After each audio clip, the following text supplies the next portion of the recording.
Hey, everybody. Glad you're here tonight. Welcome, welcome, welcome. Let's have yet another great late night stream. Not that late. Sun's still up in my neighborhood, but it'll be dark in a half hour or so. So, yeah, glad you all are here. Hope you're having a lovely summertime. Let's do it. Spoken of the American century. I say that the century on which we are entering can be and must be the century of the common man. A radical redistribution of economic power. I mean, we know that racism is just a byproduct of capitalism. Everything would be all right if everything was put back in the hands of the people. We need a government that will make sure Americans are taken care of and organize the economy to serve the people, not the profits of a wealthy few. We now have the techniques and the resources to get rid of poverty. We got to start getting out there with the people. Get out of the movement and get to the masses. We need a government of action.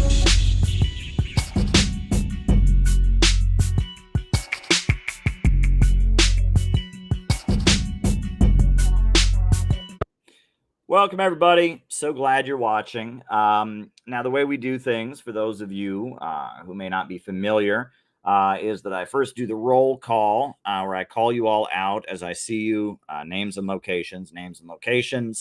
I do that after I do my opening remarks. First, I do my opening remarks. Then I do the roll call. Then I answer your questions for the rest of the night. So you got something you want me to talk about in the second half of our show. And we're starting pretty early tonight. The night is young. It could be a long one tonight. Got plenty to talk about. So buckle up and enjoy the ride. But if you want me to answer something, if there's something you would like me to answer in the second half of our show, all you need to do is send me a super chat on YouTube or a Rumble rant on the Rumble.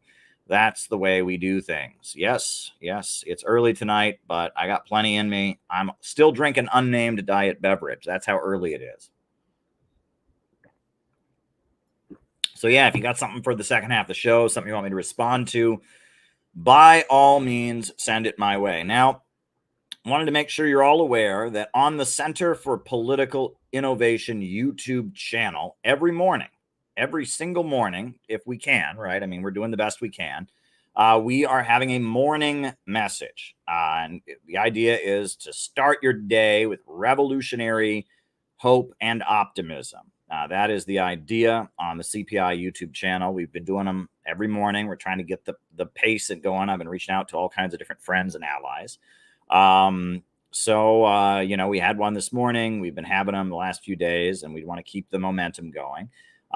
So tune in every morning, or just when you wake up, go to the CPI YouTube channel. We've got a morning message.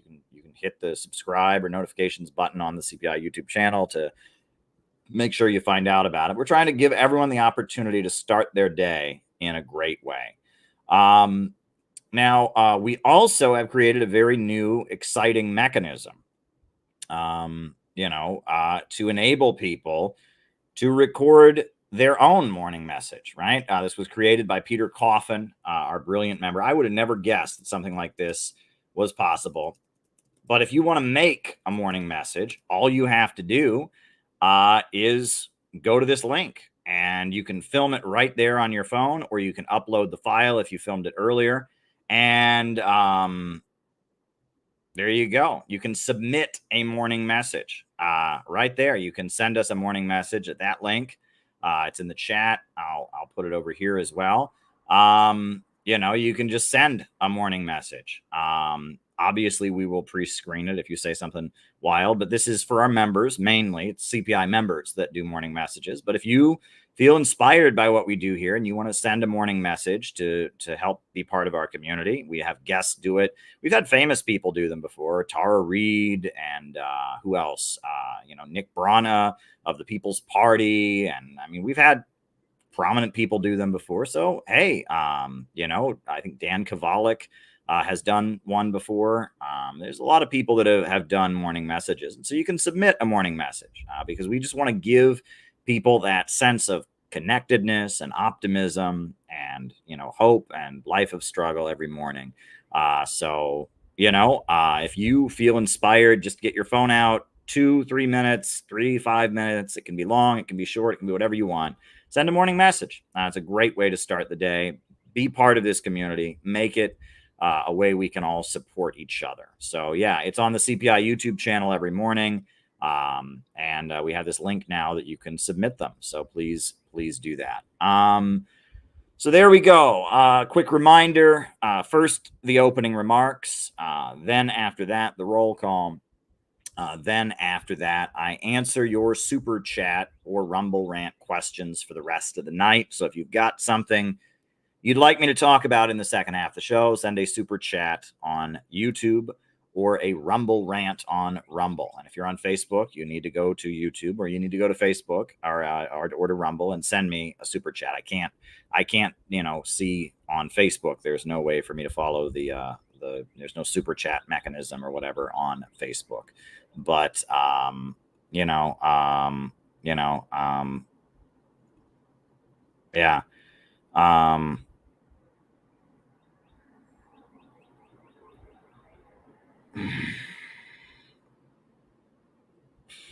Right. Hold on. Well, anyway. But anyway, so on that note, if you'd like to send a Rumble rant, if you'd like to send a morning message, you can send it that way. But anyway, that's the way we do things on this stream, is that we do a roll call after the opening remarks, and then after that, we answer people's super chat questions. So if there's something you would like me to talk about in the second half of the show, by all means, do it. By all means, send me a Rumble rant or a super chat. That's the way this works. So on that note, folks, I'm going to jump into my opening remarks. I'm going to jump into them, and we'll go from there, and we'll just see how it goes. I've got quite a bit of material I could talk about tonight. It is early. The night is young. I do have plenty of unnamed diet beverage.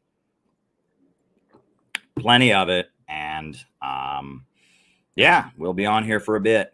So here we go. Now, you saw the topic of the stream tonight. I'm talking about Jordan Peterson and his remarks that he made about, his recent tweet. And I'm talking about this because I want to use this to make an overall point, right?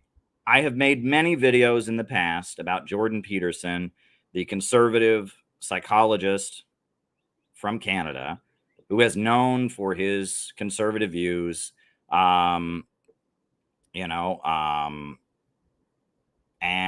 I have made many, many posts,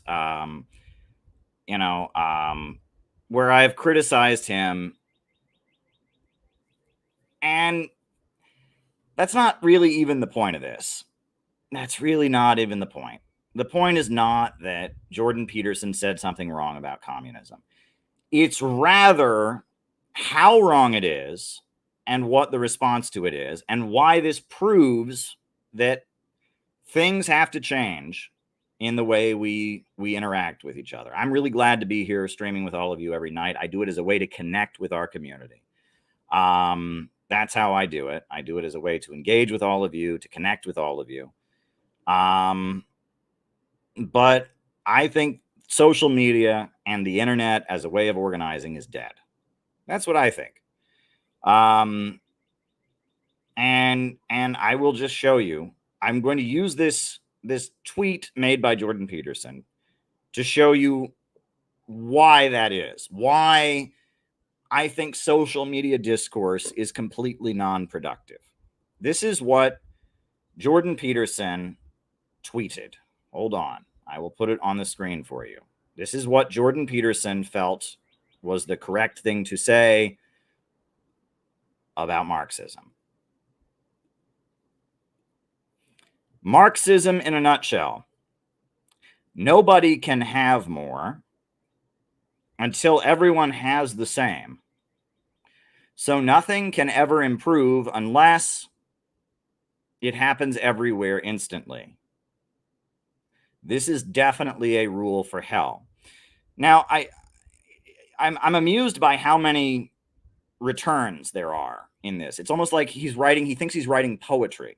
Right? This is an epic work of poetry. It's a haiku or it's like a prose poem. Marxism in a nutshell. Nobody can have more until everyone has the same. So nothing can ever improve unless it happens everywhere instantly. This is definitely a rule for hell. Now I look at this tweet, and I honestly have no clue what he's even trying to say. Right? I mean, what is there? There's no quotes to justify this. There's no historical example to justify this. Watch. But he's telling us that this is what the Marxist philosophy is. That if you read the writings of Marx and Lenin, if you read and you study all this work, if you study what Marx said, this is the essence of it. Now, I mean, I will show you quote after quote after quote where Marx, Engels, Lenin, and others say the exact opposite of what this tweet says. And that'll be the first response to this, right? So he's saying that Marxism says no one can have more until everyone has the same. So nothing can ever improve unless it happens instantly everywhere. I don't know where he's getting this from. Certainly not from anything that Marx and Engels and all of them ever wrote. So let's pull up what Marx actually said. This is the Communist Manifesto. The Communist Manifesto.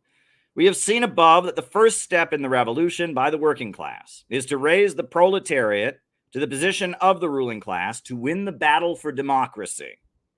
The proletariat will use its political supremacy to wrest by degrees all capital from the bourgeoisie, to centralize all instruments of production in the hands of the state, i.e., of the proletariat organized as the ruling class, and increase the total productive forces as rapidly as possible. Now, where does it say make everyone equal first? The proletariat uses its supremacy to wrest by degree all capital from the bourgeoisie and centralize all instruments of production in the hands of the state, and increase total productive forces. Increase, like have more, as rapidly as possible. Where does it say make everyone equal or you can't increase the total productive forces? I don't see that anywhere. I just don't see. I see increase total productive forces so people have more, but I don't see waiting for everyone to be equal first. I don't see that. You know, I was told in school that communism is where everyone gets paid the exact same wage, no matter how hard they work. I was told that in school over and over again. I was told that communism would be like the teacher giving everyone in the class a C to make sure that everyone got the same grade and that no one would flunk but no one would get an A. And none of these things have any basis in fact. Marxism is calling for central planning and control of the means of production in order to overcome the irrationality of production organized for profit. Marxism is arguing that having the banks, factories, and industries and the centers of economic power organized in order to make profits for a wealthy few leads to a situation where you have poverty created by abundance, where you have people hungry because there's too much food, you have people homeless because there are too many houses, and that you need central planning in order to overcome this in order to have economic growth. There is absolutely no basis. There's absolutely no basis for this anywhere. I mean, for what I'm seeing here, I mean, there's absolutely no basis for this belief that no one can have more unless everyone can get it instantly. Like, I'll show you some more quotes, right? And in fact, equality can only be created by vast abundance. And Marx says that numerous times. Right? This is the critique of the Goethe program. Thus, with equal performance of labor, and hence an equal in social consumption fund, One will in fact receive more than another, and one will be richer than another, and so on. To avoid these defects, right, instead of being equal, would have to be unequal. But these defects are inevitable in the first phase of communist society, as it is when it has just emerged from the prolonged birth pangs of capitalist society. Right can never be higher than the economic structure of society and its cultural development conditioned thereby. In a higher phase of communist society, after the enslaving subordination of the individual to the division of labor and therewith also the antithesis between mental and physical labor has vanished, after labor has not only become life's prime want, after the productive forces have also increased with the all-around development of the individual, and all the springs of cooperative wealth flow more abundantly, only then can the narrow horizon of bourgeois right be crossed in its entirety, and society inscribe on its banners, from each according to his own ability, to each according to his needs. So what it says is that only after there has been a huge increase in abundance in society can you have equality. Only when the springs of cooperative wealth flow more abundantly, only then can you have equality. And he says earlier, instead of being equal, they would be unequal. There's going to be inequality until there is vast abundance in society. That is the exact opposite of what Jordan Peterson tweeted. He said Marxism in a nutshell, he says, is the idea that nobody can have more until everyone has the same, so nothing can ever improve. I just showed you a quote by Marx where he says the exact opposite of that. Okay, but let's continue, right? I just showed you two quotes by Marx where he talks about centralizing the means of production to increase the productive forces. I just showed you a quote by Marx where he emphasizes that until you have vast abundance, there's going to be inequality between people. I just showed you multiple quotes making that the case. But maybe you don't like Marx, Frederick Engels, right? Let's pull up Frederick Engels.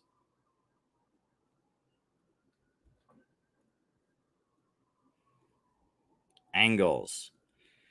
While the capitalist mode of production more and more completely transforms the great majority of the population into proletarians, it creates the power which, under penalty of its own destruction, is forced to accomplish this revolution.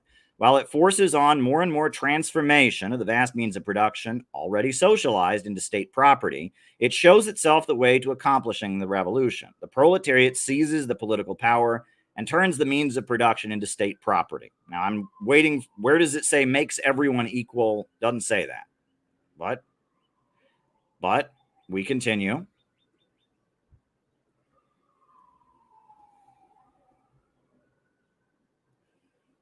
While the capitalist mode of production more and more completely transforms. With the seizing of the means of production by society, production of commodities is done away with, and simultaneously the mastery of the product over the producer. Anarchy in social production is replaced by systemic, definite organization. The struggle for existence disappears. Then, for the first time, man, in a certain sense, is marked off from the rest of the animal kingdom and emerges from mere animal conditions of existence into really human ones. The whole sphere of the conditions of life which environ man and which have hitherto ruled man now comes under the dominion and control of man, who for the first time becomes the real conscious lord over nature because he has become the master of his own social organization. All right, so the struggle for existence disappears, the chaos in production, the anarchy in social production is replaced by an organized plan. Where's the part that says until we can't do this until everyone's absolutely equal? Not seeing that part. But let's continue, right? That was Engels. Let's talk about Lenin, right? Lenin, the founder of the Soviet Union. What did he say on this question? The first phase of communism, therefore, cannot provide justice and equality.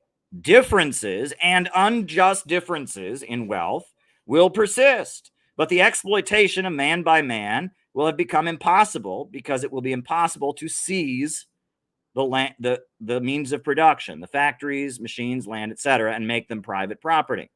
So he's saying there will be inequality. There will be inequality and differences. However, the means of production, the centers of economic power, will not be private property anymore. He's saying very clearly and blatantly that there will be inequality. What else is said? Again, this is Lenin from The State and Revolution. Lenin says, the state will be able to wither away completely when society adopts the rule from each according to his ability, to each according to his needs, when people have become so accustomed to observing the fundamental rules of social intercourse, and when their labor has become so productive that they will voluntarily work according to their ability. The narrow horizon of bourgeois law, which compels one to calculate with the heartlessness of a Shylock whether one has worked half or more than anybody else, this narrow horizon will then be left behind. There will be no need for society in distributing products to regulate quantity received by each. So it's only when human labor becomes so productive that you can get rid of the narrow horizon bourgeois right, that inequality fades away. So I'm just showing you quote after quote from Marx, quote after quote from Lenin, quote after quote from Engels, where they clearly say that the point of having a socialist revolution is to centralize the means of production and raise productive forces. And until you do that, there will be inequality. I showed you Marx saying that in the Critique of the Goethe Program. I showed you Lenin saying that. Here's Lenin again. He says there will be inequality. There will be inequality, right? The first phase of communism cannot yet provide justice and equality. Differences and even unjust differences in wealth will still persist. Where is he getting this from? Right? This idea that, he says it there. He's so clear. He's so clear and he's so correct. I just, he knows this. He just says this. No quotes to back it up, nothing. That, Marxism in a nutshell is that nobody can have more unless everyone has exactly the same, and nothing can ever improve. And it's like, so he says this, right? And I'm just showing you quote after quote from Marx where he's saying that is not the case. That in fact, it's the opposite. We can only have equality when we've increased the level of abundance in society. So, I can show you that, but then I can also show you what has actually happened in socialist countries. This is one of my favorite clips, and it's from a PBS documentary. This isn't from some communist government thing. This is from public broadcasting, the American government. This is from a documentary they made about the Soviet Union. This is what happened in the 1930s when socialism started building up the Soviet Union. To produce engineers and technicians for the new society, training was expanded. And the communists said women should have equality with men, with equal pay. Ella Shistya was one of a new generation of women. Когда Ленин сказал, стране нужна электрификация, а коммунизм это советская... When Lenin said that communism is Soviet power plus electrification, I decided that I should become an electrical engineer, that was my holy duty. And I didn't want to just draw up plans, I wanted to build an electric power station. That was my mission, and I achieved it. Она давала мне... The revolution gave me the right to feel equal to any man. It gave me the right to work, to study what I wanted to study. Она давала мне право трудиться, учиться так, как я хочу. Yodorova was held up as an example to others.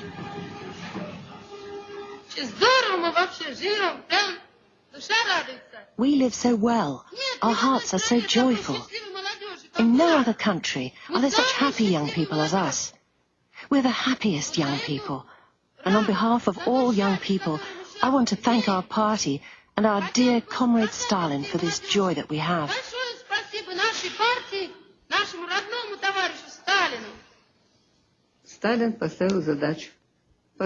Stalin set a task. Build this or build that. And thanks to the fact that people trusted him and this enthusiasm of young people, it was possible. Remember, this was a country where people were illiterate, lived in virtual darkness, wore birch bark shoes. Even now, I think it's like something out of a fairy tale. How was it possible at one of the most difficult times to raise these great construction sites? It was only possible through the unity of the people and the love of the people for their idol.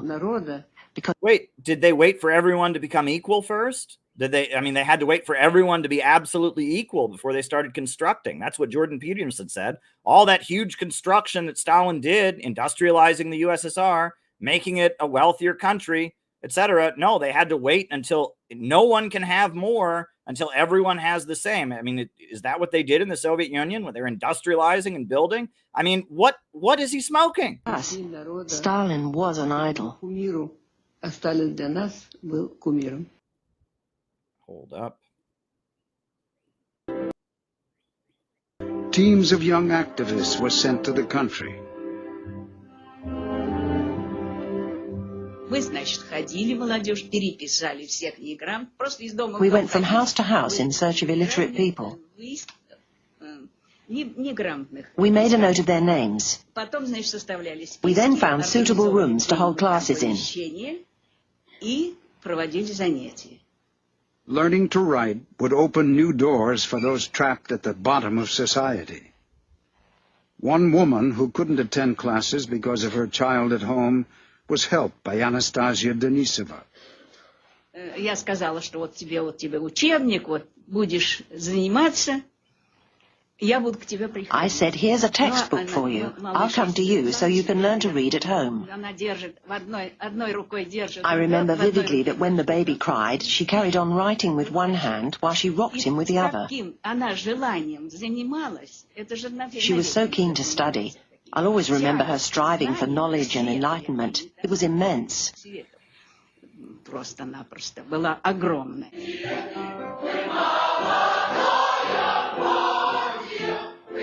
For Valentina Mikova and Mikhail Arkhipov, these were the most fulfilling days of their lives.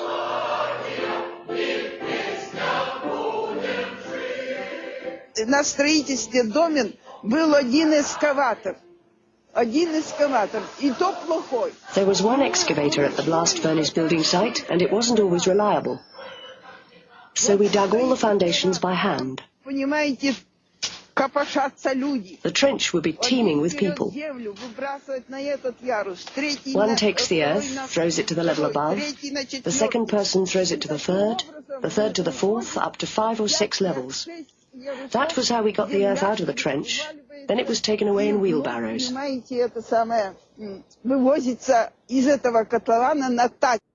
I mean, under Stalin's leadership, the Soviet Union rapidly industrialized. People got running water for the first time. People got electricity for the first time.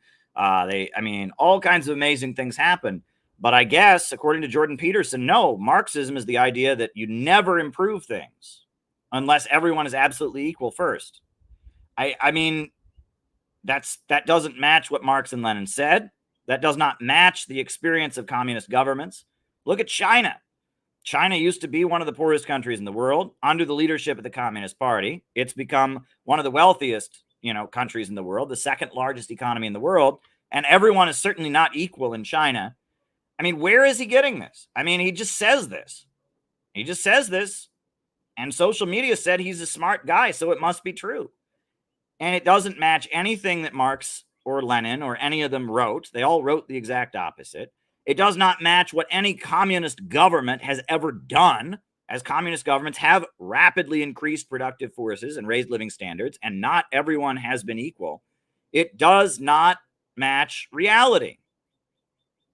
I mean, some things are true, and some things are not true. And this is not true. But the reason that I'm showing all of this to you, I'm not shocked that Jordan Peterson doesn't know what he's talking about when he's talking about communism. I'm not shocked that he would say something that doesn't match anything that Marx and Lenin or any of them ever wrote. I'm not shocked that he would say something that doesn't match the experience of socialist countries that have all raised productive forces and all have inequality in them. I'm not shocked by that. I'm shocked by the response. I'm not shocked by the response either. I just want you to understand the response. The response is, I look at the response to his comments, and what I see largely is a lot of people saying, yeah, I hate woke people. Well, I'm not a big fan of woke people either. But just because woke people are awful doesn't make this in any way true. And I don't think woke people believe this either. And woke people hate all the communist governments. And woke people are not Marxists. So how is that a response? I see a bunch of people posting anti-Semitic posts saying that Marxism is a big Jewish conspiracy. Well, putting that aside for the moment, let's say, hypothetically speaking, it was. Is this what Marx and Lenin wrote? Is this what any Marxist government has done? No. I see a bunch of people, this is my favorite, saying, I lived under communism. It was awful. Oh, you did. You lived under communism. And putting aside how awful it might have been, was everyone equal in the communist society you lived in? I don't think so. Did the communist governments have a rule that society couldn't get wealthier until everyone was equal? I don't think so. None of this has anything to do with reality. And I see him posting this. I see people who agree with him saying, oh, he's posting against Marxism, which is what we call woke people. And so we're just going to applaud for it, even though it has no factual basis in reality, even though we're not even quite sure what he means, because I'm not even sure what he means, because this doesn't make any sense, doesn't match what any communist government in history has ever done. And I see people posting wild anti-Semitic things. And I see people posting, oh, I lived under communism, it's horrible. And none of them are actually in any way engaging with the factual accuracy of this statement. This statement is not an accurate representation of what Marx and Engels and Lenin wrote. It is not an accurate representation of what any communist government has done. You can be a vehement anti-communist. You can be the most hateful anti-communist and look at this and say, that's not what the Marxist theory says. You could, I mean, but no one seems to bother to do that. I just see people cheering for Jordan Peterson. Oh, he said it. And who is Jordan Peterson anyway? Jordan Peterson is some psychology professor from Canada. Why in the world is he qualified to talk about this? We should at least hear this from an economist, from a historian.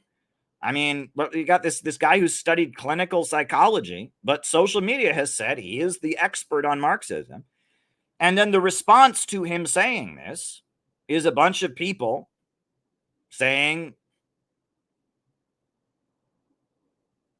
I don't know what. Oh, well, we don't like woke people, and he's against woke people, and he labels them Marxists, so this must be true. We don't like Marxism and communism, so we're going to cheer for this, even though we're not in any way substantiating or validating the factual accuracy of this, right? It's like he's saying something that has no basis in fact, and nobody is at all interested in whether or not this is true or not, in what it actually even means. Everyone just wants to do the red team versus blue team thing and play team sports. And you get a few people who don't like Jordan Peterson that are attacking him. Are they attacking the factual accuracy of this statement? No. Are they just on there attacking him and calling him racist and sexist? Yes. And no one cares about whether or not this is true. Well, I care. I actually care about whether or not this is true. I have spent my entire adult life and a lot of my teens studying these ideas and trying to learn to explain them in a popular way in which people can understand this.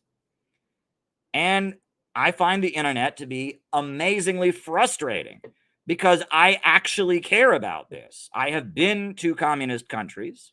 I have studied this. I have spent my time in communist organizations. I actually care about what Marxism actually says. And I see somebody on there saying that it's the idea that you shouldn't have growth until everyone's absolutely equal, which is not in any conceivable way what Marxism is advocating. And I care. I actually care about this. And the internet doesn't care. People just care if you scored a point for the blue team or for the red team. And people get appointed on the internet to talk about this who have absolutely no qualification with which to speak on such matters, right? Nobody has any qualification with which to speak about these matters. This is some Canadian psychologist, but social media decided he's who we all need to listen to. And so there he goes. He said it. I mean, do you see why I might be frustrated by this kind of thing? Do you see why I might get angry about this kind of thing? I've dedicated my life to spreading these ideas, and I see people who know absolutely nothing about them get on there and say outrageous things, and the response to them is no one even bothering to look into whether it's true. They're just looking to see what team he's on. And if they're on his team, they cheer for it. And if he's on the other team, they throw shit at him. And no one is actually interested in the accuracy of the statement, right? Center for Political Innovation. We just published this booklet. Do you believe in growth? I just put in an order for 1,000 more copies of it from the printer. Do you believe in growth, right? And it's all about why the irrational system of production organized for profit is holding back our ability to have economic growth. And that's a problem, and how we need central planning in order to have growth, and how Russia and China, with their centrally planned economies, have been able to see economic growth, while our society is seeing a huge amount of poverty created by abundance. This is what I have spent my life seeing, and I've been seeing people around the world rising out of poverty as a result of what China and Russia have done, and the rise of central planning and socialism. I see my own country, the United States, have increasing amounts of poverty when this should be one of the most productive and prosperous times in our history. But it's not, because the means of production are functioning in order to make profits for a wealthy few. And because technology is advancing, there's fewer and fewer people hired. And so there's less human labor power that goes into production. And I'm seeing all the things that Marx and Lenin wrote about how people become homeless because there are too many houses, and people become hungry because there is too much food. I'm seeing the coal miner's riddle playing out in real time, in real life. And I'm trying to explain the basis of the problem and how we can get out of it. And instead, I see stupidity. I see stupidity. And this is why social media is dead, right? For a while on social media, we built this YouTube channel with social media. We've been able to, get the good things done. And I continue to stream because this is a way to hold our community together. This is a way to keep in touch, and people do drift in, and I'm not going to give that up. And I'm a person who likes to talk. I've got a lot to say. So I'm going to be on here, and I'm going to stream, and I'm going to talk. But I am utterly furious. This is why I have to delete Twitter on my phone. Every time I download Twitter on my phone, I end up deleting it, because nobody cares about what is true and what is not. Everyone just cares if you're on the blue team or you're on the red team. If you've been told you're a bad person, no matter what you say, they're going to throw shit at you. And if they like you and you're on their team, no matter what you say, no one's going to bother to fact check what you say. And it's just a big contest of who can throw the most shit and who can say, I mean, there's no accuracy. And the people who get boosted are the stupidest human beings they've ever found. I could give you a million examples of how stupid some of the people that they've found to talk about this stuff are. There is some real stupidity out there, right? There's a video by a bread tube guy named Thought Slime, who, he's not been nice to our community. And he makes this video about how people make their own Nintendos, which is true, right? People on the internet make their own Nintendos. They order the different parts and whatever. They assemble their own Nintendos.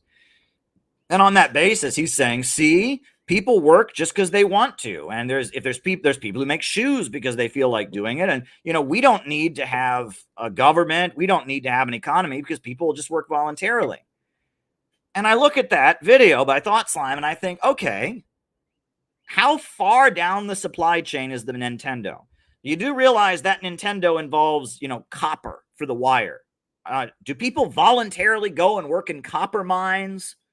Is that what people do? They're like, hey, I'm bored today. I'm just going to go work in a copper mine, right? Oh, I'm bored today. I'm just going to go make plastic in a plastic factory. I'm going to go get petroleum and fuse it together to make the plastic for the controllers, right? Oh, I'm going to go to Africa and mine and extract rare earth minerals that are used for computer chips. This is utterly ridiculous. but his fans just eat it up. Yeah, people make Nintendos for free, and I have a friend who makes her own shirts, and so yeah, we can just, everyone could just be voluntary. And I'm looking at this and I'm just like, this doesn't match reality. But he's some big person who's gotten boosted on social media. He's got hundreds of thousands of followers and supporters.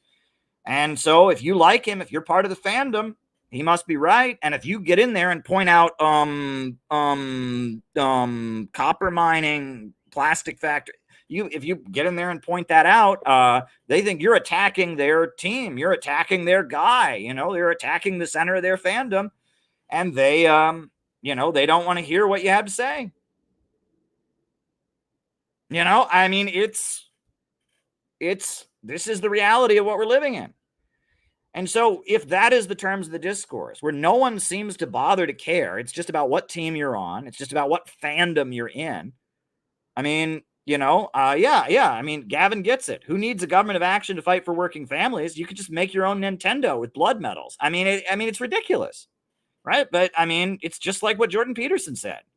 You know, all the communist governments don't preside over equality. They have a huge amount of inequality, right? China has a lot of billionaires. I mean, you know, the Soviet Union, there was a party bureaucracy that had a substantially higher income and standard of living than some of the people in the country. Marx himself and Engels and all of them said that, you know, that the Soviet Union, or said that you couldn't have full equality until you achieve vast abundance. But no, Jordan Peterson, Marxism says that you can't increase productivity. No one can have more until everyone's equal. Marxism says the exact opposite of that. Deng Xiaoping said poverty is not socialism. To be rich is glorious. And the whole understanding of Marxism is that the irrationality of the means of production is holding back productive forces, and we need central planning to overcome that so we can generate enough wealth that inequality can be broken down. But you need rational control over the means of production. But like, nobody cares about that being actually said. And I get frustrated by these things, right? And the way the game is played is they pick people, right? Like Jordan Peterson. You think Jordan Peterson arose organically? Of course he didn't, right? Jordan Peterson, pretty obviously, if you look at the rise of Jordan Peterson, it was very clear that there were a lot of people in the United States, particularly young white men, that were getting attracted to far-right ideas. And there was a guy named Stefan Molyneux. He's a bald guy, and I had a debate with Stefan Molyneux. And I talk about this in my book, Where is America Going? I talk about Petersonism in American social media, and I credit Stefan Molyneux, right? Stefan Molyneux is responsible for Jordan Peterson. Stefan Molyneux is this actor who lives in Canada, right? And he's a libertarian, and he started a kind of self-help oriented show or social media community called Free Domain Radio. And he's kind of a conspiracy theorist. He's a libertarian. I think he was one of the first people into 9/11 Truth. And, it's just this guy, right? Jordan Peterson, Stefan Molyneux. And for decades, he had Free Domain Radio. And his community that was really not about politics. It was really more of kind of a support thing. His wife is a Freudian psychoanalyst. And he had this call-in show where young white men would call into his show and talk about their girlfriends and talk about their parents and talk about their life, and he would offer them advice. And if you listened to it, basically what he did was he has this British accent, but he has this soft voice. And it's like, I care about you. The world's been unfair to you. Yes, it's so awful how the world has treated you. Yeah, they've been so unfair. And he talks a lot about the way, people have been mistreated by their parents growing up. He talks about child abuse and traumatic experiences and memories. He talks about how men feel rejected. He kind of plays into the incel thing, guys who feel like they can't get girlfriends. He talks about ways in which young men are judged because people expect them to be more successful and they're not in this economy. And, he plays into their fears and anxieties. He's the caring voice that cares for them. And then he says to them, and it's because you're a white man that no one cares about, just because you're a man. And then he feeds it into, it's because of your identity as a white male. And people notice that, especially in the last 5 or 6 years, even though he's from the libertarian sphere, it's pivoted into white nationalist, white supremacist stuff.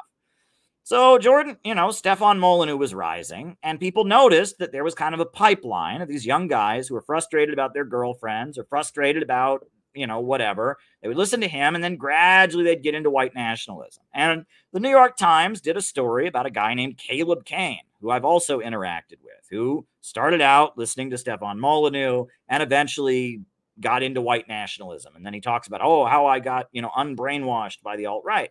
And so it was understood that a lot of these young guys that were getting into far-right extremist ideas were listening to this. And so out of nowhere, they found another guy in Canada, another guy with a very soft voice who would talk about how society is unfair to you, and he would hear your concerns. And he was a conservative, but he wasn't a white nationalist, and he wasn't going to channel you into becoming a white nationalist. And so they blew up Jordan Peterson, and they blew up Jordan Peterson as kind of damage control to prevent you from drifting into Stefan Molyneux. I'm not a big fan of Stefan Molyneux. We had a debate, and it was an obnoxious debate. I think I wiped the floor with him. But Stefan Molyneux was somebody who was kind of organic, and he had his far-right ideas, and he developed kind of a mechanism of psychological manipulation of a particular demographic to build his kind of far-right internet fandom. And the establishment realized that was leading to people engaging in activities that they considered to be dangerous, Charlottesville, etc.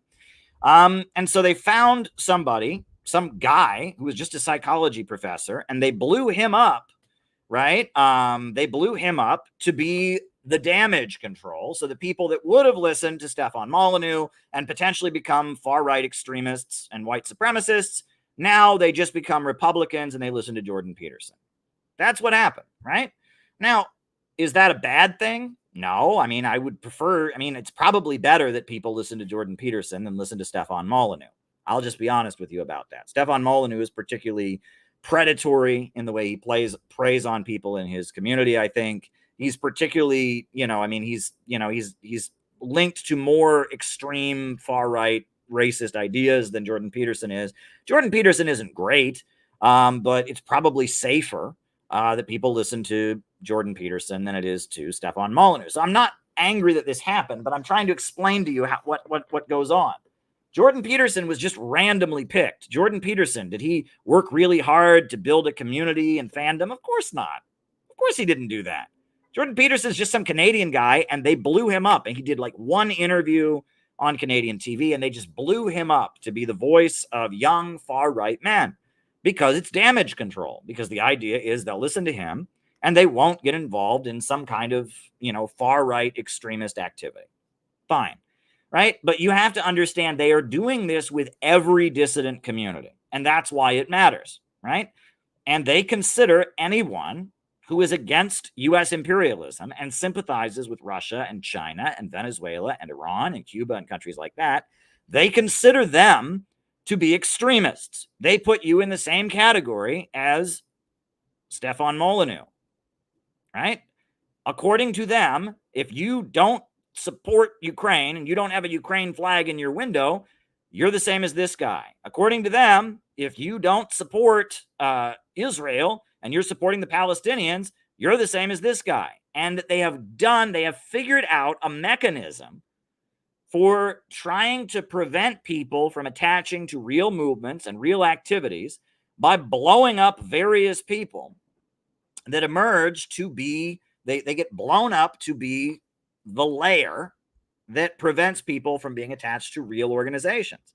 And you all have seen this. And there was BreadTube, right? I've been going to socialist and communist conferences and events my whole life.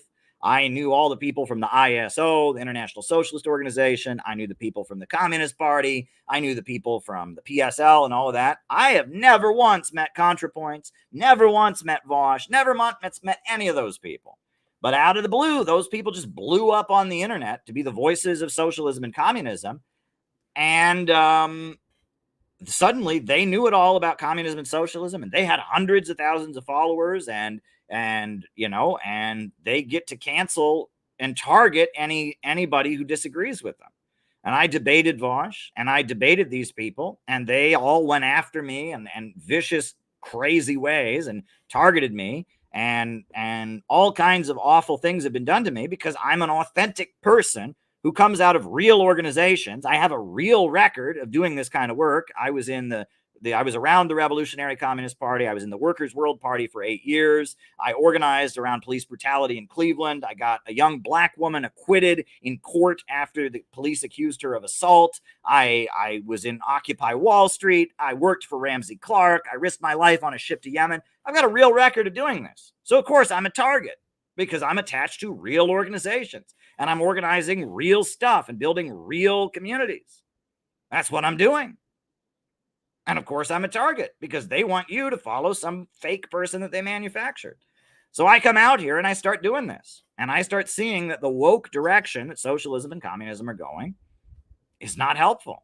And so I actually start to gain some traction. And as badly as these people attack me, people still continue to go towards me, etc. So what does the establishment do? They then create a couple other people that emerge that sound kind of like me. They're anti-woke. They're more sympathetic. You know, they talk about some of the intellectuals that I quote. And then those people attack me. And those people are there. And now they're blown up, right? One of them likes to talk about Trotskyists. Yeah, it's the Trotskyists. You know, America's already socialist, but it's Trotskyist. Yeah, America's already socialist, but it's Trotskyist. Yeah, I'm totally qualified to talk about this. I've totally read Trotskyist books, and I've totally done real activism before. I'm not just some rich kid from California. I mean, come on, right? I mean, and these people just get blown up. And of course, just like BreadTube, they attack me viciously, right? And of course, now they're there that if you don't get caught with BreadTube, if you get interested in something closer to actual Marxism, you get caught with them, right? And I mean, it's a game. I've been telling people over and over and over again that the internet is rigged. And it's just like, I look at this quote by Jordan Peterson. I mean, if you put me in a room with Jordan Peterson, I could debunk this in 2 seconds. And that's why they will never put me in a room with Jordan Peterson, right? They will never let that happen because that's the game, right? And that social media, it is there to blow off steam. The idea is you're mad about something, so you find some kind of political space, and they give an expression to your anger, and they channel it in a red team versus blue team direction, right? If you're conservative, you're angry about your life and the conditions. Well, you go into conservative spaces, and they say, "Oh, it's the woke Marxists, it's the transgenders, it's the," and you blow off steam, and you get really mad at them, and then you go back to your life. And if you're from a left-wing space, right? You know, they say, "Oh, it's the right-wing fascists, it's Donald Trump, it's racist white man, blah, blah, blah." And then you get mad and you blow off some steam, and then you go back into your life. And it's all just about kind of channeling people's outrage in safe directions that it doesn't lead to them joining any actual community where they actually bond with other people and they actually carry out operations to try and change society. It doesn't lead to them actually, aligning with the forces of anti-imperialism around the world to resist this system. It doesn't lead to them doing anything that would speak or interact in any way with people who don't already agree with them and aren't already part of the blue team or the red team. Right? It's all just a method of controlling the rising frustration of the people of this country. The people of this country are very, very angry. They're very, very frustrated. They're very, very angry, and they're very, very frustrated. And because of that, they want to do something about it. And the social media apparatus and the internet has been created, in a way to channel that outrage in a direction that it's useless. And, social media is a great way to communicate. I'm glad to be on here streaming with all of you. Glad you're watching. Hit the like button, hit the subscribe button, hit the notifications bell, which I never say anymore, right? I'm trying not to say that because I'm at the point where I want to not care about social media. I really don't want to care because it's fake, number one. And I got to tell you, it's all fake. the good, the bad, and the ugly. There's just so much fakeness to social media.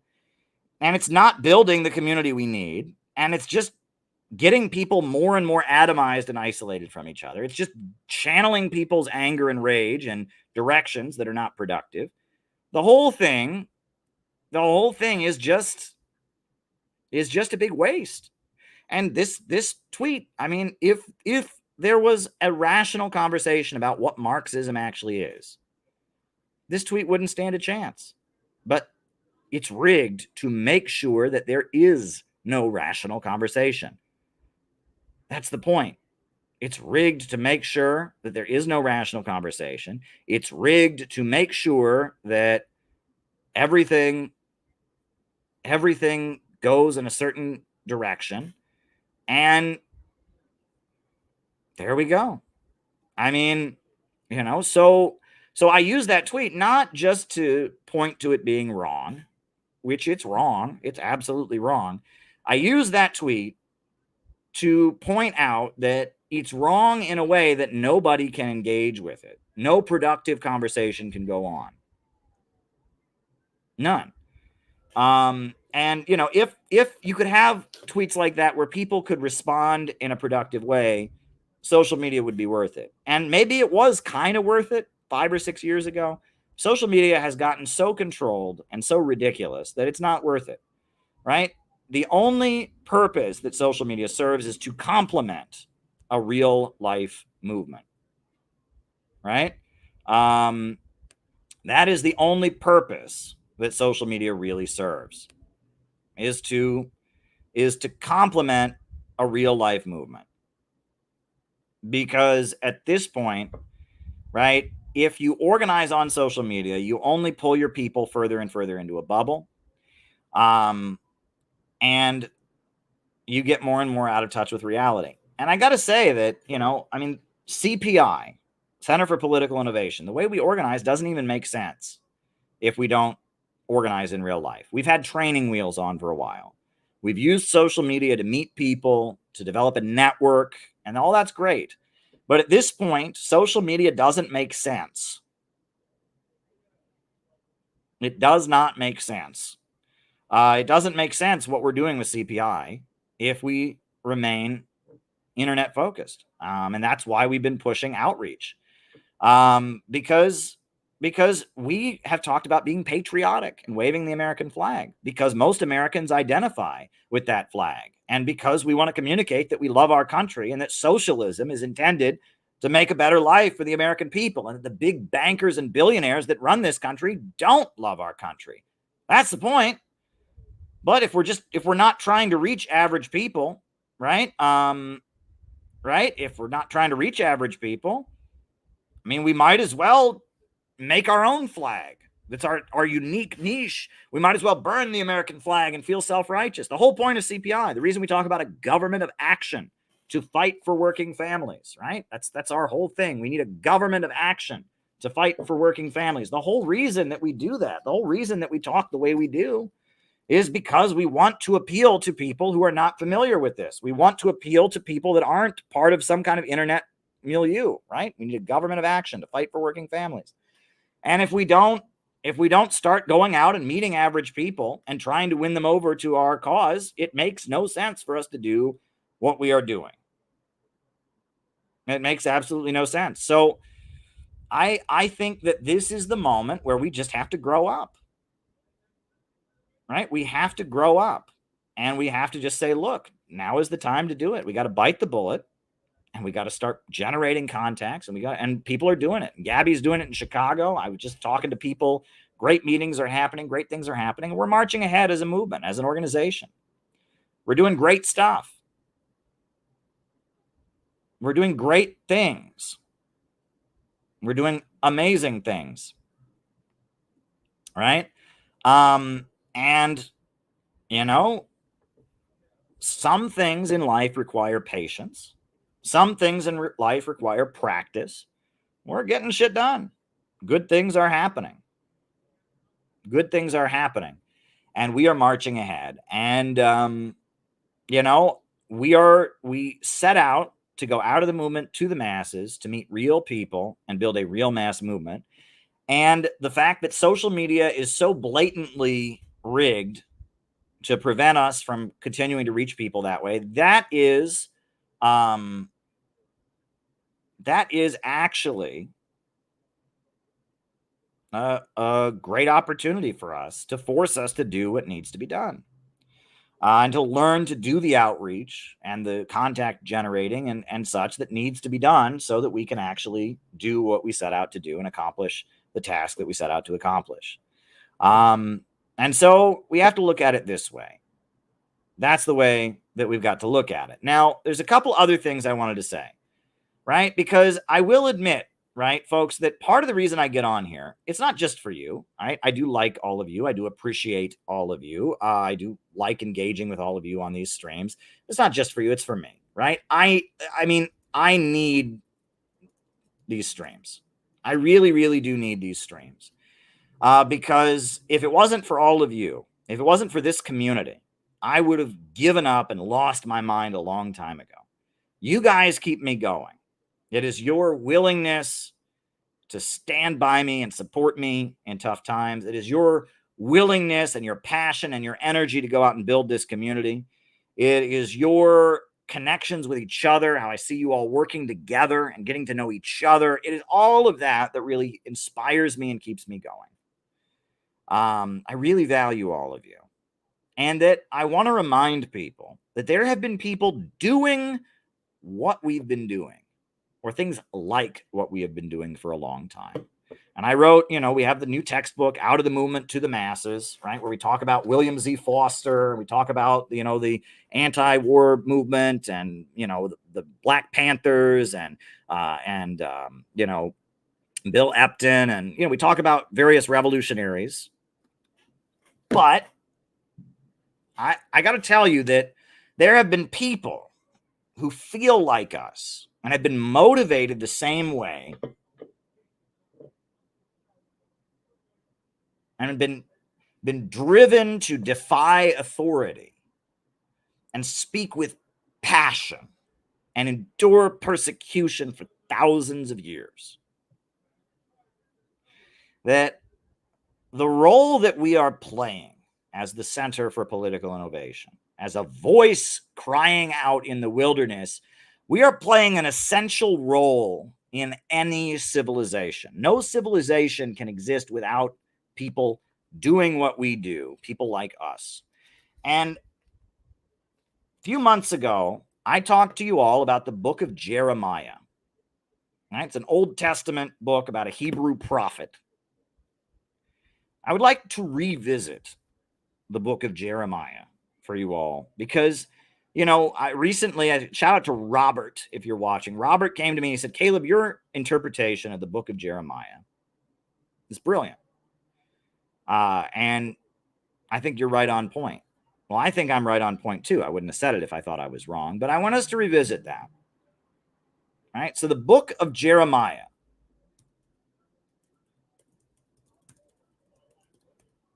Prophet Jeremiah, who lived around 650 BC in the kingdom of Israel. The prophet Jeremiah, he lived at a time that the kingdom of Israel was in decline. And I've pointed out that the kingdom of Israel was held together by a piece of social technology called the Torah. All right. Now you can argue about where the Torah came from and all of that, but the 10 Commandments, the book of Leviticus, the ancient Hebrew law, the religion of monotheism, Judaism held together the ancient kingdom of Israel. And the ancient kingdom of Israel was held together by a set of social principles. And what was happening at the time was that as the gap between the rich and poor was increasing, the rich in the ancient kingdom of Israel were increasingly straying from and violating the principles of the Torah. that held together the kingdom. And the way that they were violating the principles was, one thing that they were doing was that they were using people for slave labor.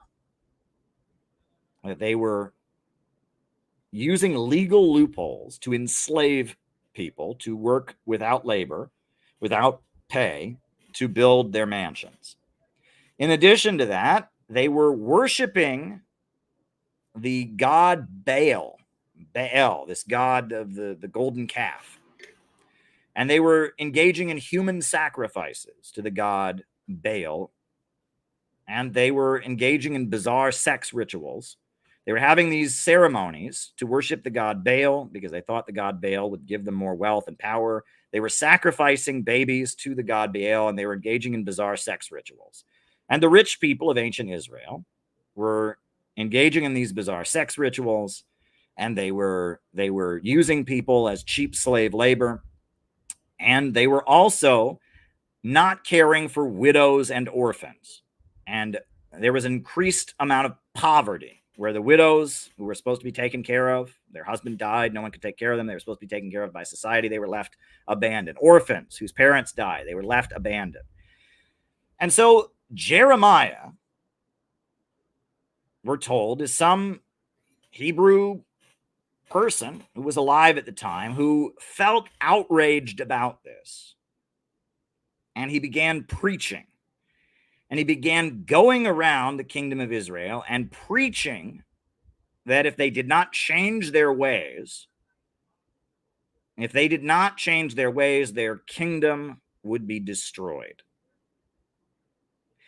And the book of Jeremiah, the biblical book of Jeremiah, is largely poetic rants, poetry, poems that the prophet Jeremiah wrote, urging the children of Israel and urging the kingdom of Israel, and particularly the rich of Israel, to go back to following the Torah and to stop sacrificing children and to stop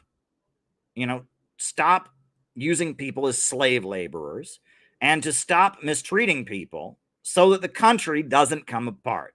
And this is Jeremiah chapter 5, 26 through 28.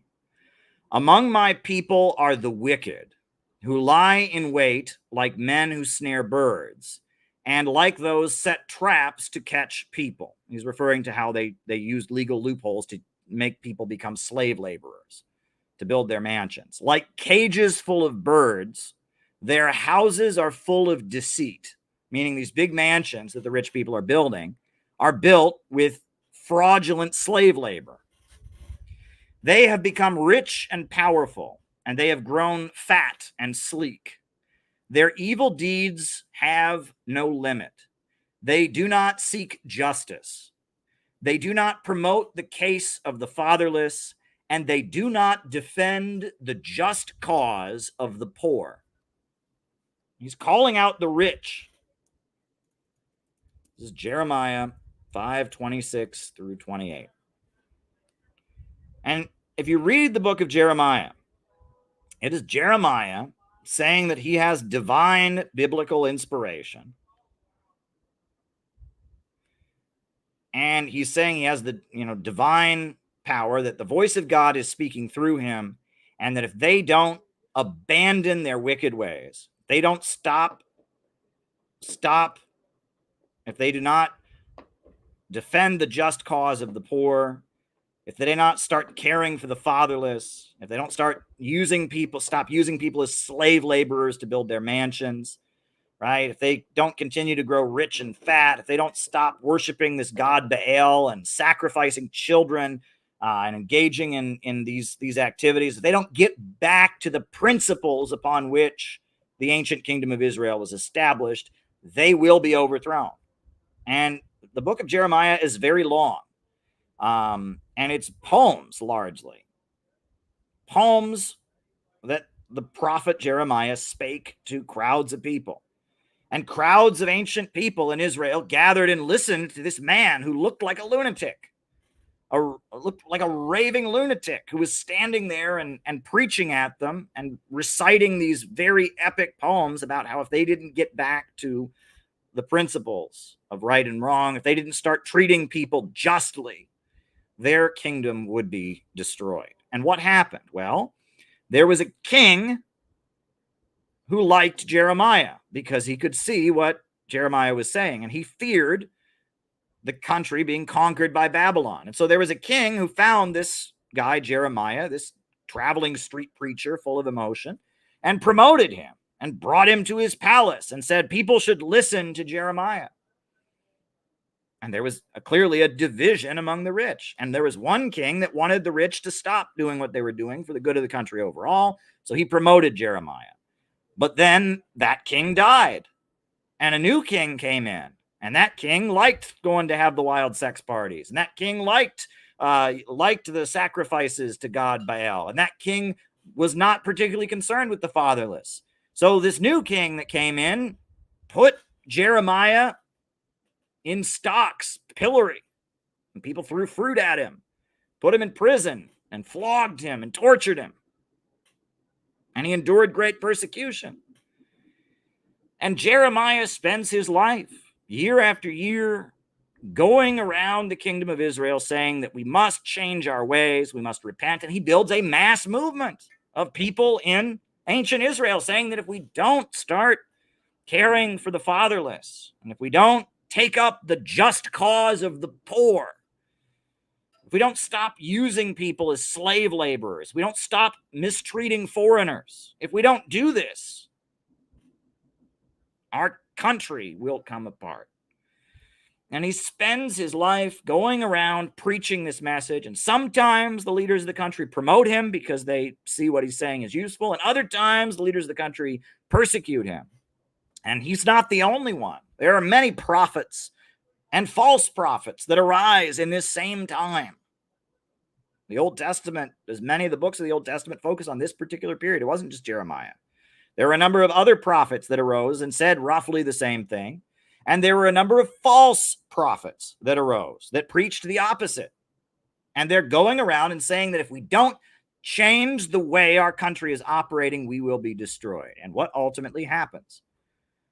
Babylon invades, and the kingdom of Israel is not united enough. The people have no unity. The poor say, why should I go out and defend and fight for these rich people that use me as cheap slave labor? And the rich people say, why should, we're too concerned about ourselves and we're having too much fun in our self-indulgence and enjoying our riches. Why should we make sacrifices for the country? And the country has been so caught up in individualism. The rich are so greedy and individualistic that the poor feel no loyalty to the country. And the rich are so greedy and individualistic, they have no desire to make any sacrifice for the homeland. And that in the face of Babylon's invasion, the kingdom of Israel collapses and is conquered. And Jeremiah flees to Egypt. And he's saying in the final years of his life, I was right, I told you so. And because he's fleeing to Egypt with some of the Israelis who are able to escape, and they see that he was right, a scribe writes down his poems, the poems he gave warning the people. And that's the book of Jeremiah. You read it, it is the poems, it is the sermons of the prophet Jeremiah urging the people of ancient Israel to change. And a lot of what the prophet Jeremiah is saying is about social justice. It is about the decadent rich. He's not condemning the poor. He's condemning the decadent rich. And he's condemning them for their heartlessness against the people. He's condemning them for using people as slave laborers. He's condemning them for not promoting the case of the fatherless and not defending the just cause of the poor. The prophet Jeremiah, in the year 650 BC, he was some kind of social justice activist.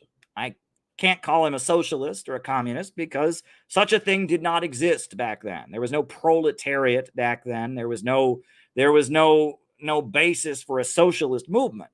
But he was a social justice activist. He was a critic of the rich and powerful.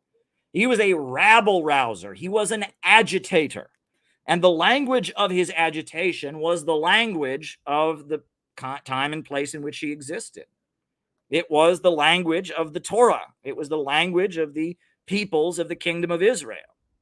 And he was using the Torah and the Hebrew scriptures as the basis for his rabble rousing and his agitating. But if you look at his rabble rousing and his agitating, he is fighting for the poor. And he's fighting against the decadent rich. And he's building a mass movement of the poor against the decadent rich. And there are divisions in the ruling class. There's Bonapartism.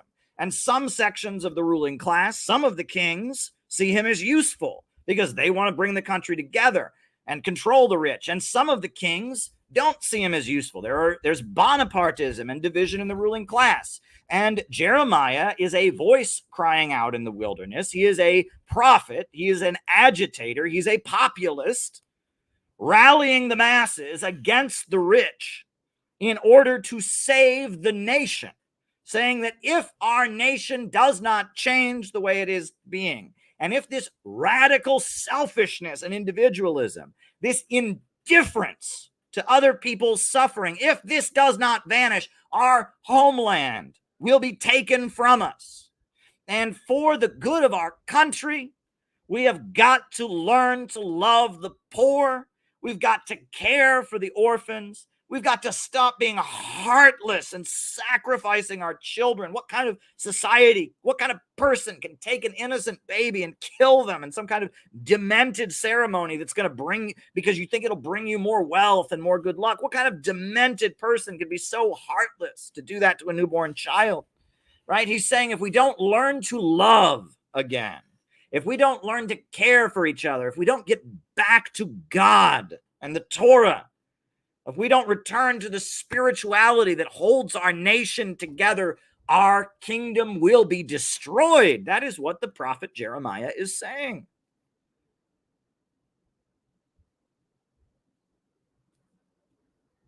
That's what he's saying. And go and read his words for yourself. This is a social justice activist. Even if you are a straight up atheist and you think this was all a delusion, you have to admit that the book of Jeremiah is a story of class struggle. It is a story of the rich versus the poor. It is the story of an agitator. It is the story of a rabble rouser. It is the story of a populist. It is a story of divisions within the ruling class. It is the story of the decadent rich in their selfishness, destroying and bringing down the whole of a nation. It's a very powerful story. And if you can look at that story, you can realize that the passion that we feel is not new. We're certainly not the first people in history to have seen the injustices and the lies of our leaders and seen the indifference of man toward man and the suffering that so many feel and be full of passion. We are certainly not the first people to endure persecution for what we know is right. We are certainly not the first people to be motivated by a drive to see what is right and change the world. We're not the first people to feel this way. Right? What we're doing here, motivated by our drive for justice, motivated by our love for our fellow human beings, motivated by our outrage at human cruelty and indifference towards suffering, motivated by the just cause of the poor. What we're doing here is something that has been an essential part of every civilization. And in fact, when a civilization doesn't listen to people like us, it dies. And that's actually the message of the book of Jeremiah. That's what he's screaming about. If we don't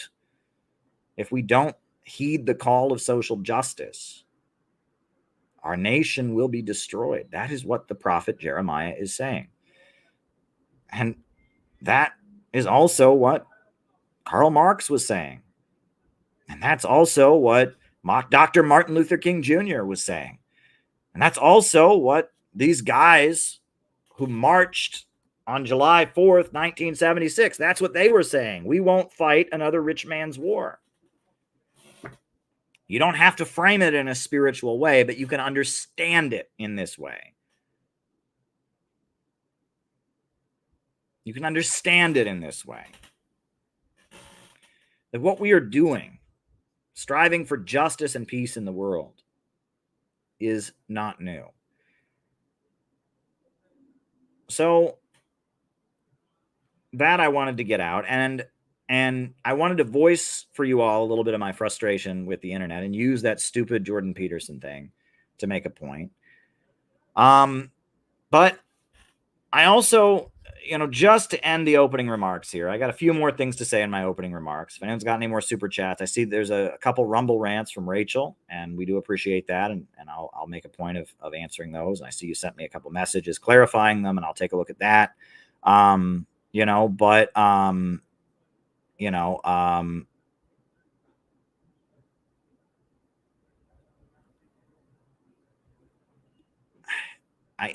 We published this "Do You Believe in Growth" pamphlet, and I have read it in its entirety on these streams, and you can read the text of it on the CPI website, and there's a book version of it on Amazon, like a full-length book that we made, with the text of it. We put it on Amazon.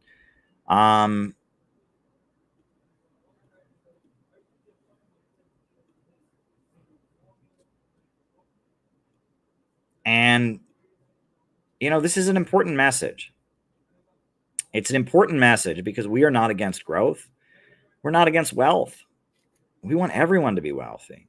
And we want the level of wealth in society to go up so that there's so much wealth that there's no inequality, right? And that Russia and China have, China has been rising and expanding its living standards and getting wealthier because they don't have the irrationality of the market, because they have a centrally planned economy. And Russia became a superpower with a socialist planned economy. In the 90s, they had free market capitalism. It was a nightmare. And then Putin fixed it by reasserting state control.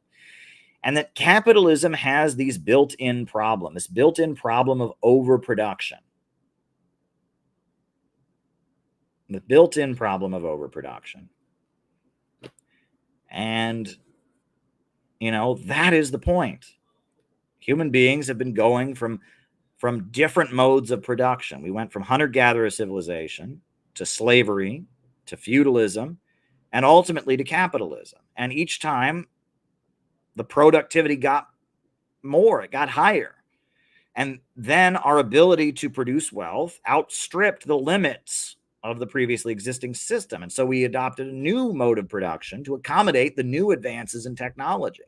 This is what Nelson Peary talks about. Right? I really draw heavily from Nelson Peary. He talks about how first there's a technological revolution, and then there's a social revolution, and then there's a political revolution. First, technology and human beings' ability to create wealth advances, and in doing so, that leads to the creation of a new class. And then that new class takes control of the government. So first you have a technological revolution with a new mode of production. Then you have a social revolution with the creation of a new class. And then with the rise of the new class, that new class has to take control of the government, and you have a social revolution. Right? And that this is the mechanism through which human history advances, is we're constantly advancing our ability to create wealth, our ability to establish abundance. And as we do so, we outstrip the narrow limits of the previously existing social order. Right? This is what Marx was talking about. We are constantly, that the nature of human beings, and this is a very, very important spiritual truth. Man is not an animal, but man is not a god. Man is caught in between. Ants have been building their ant farms the same way for thousands of years. Animals are on autopilot. And God is a deity that is the creator of the universe, that is this energy, this majestic, powerful energy. But human beings are somewhere in between. We are material, but we have creative power. We have creative ability.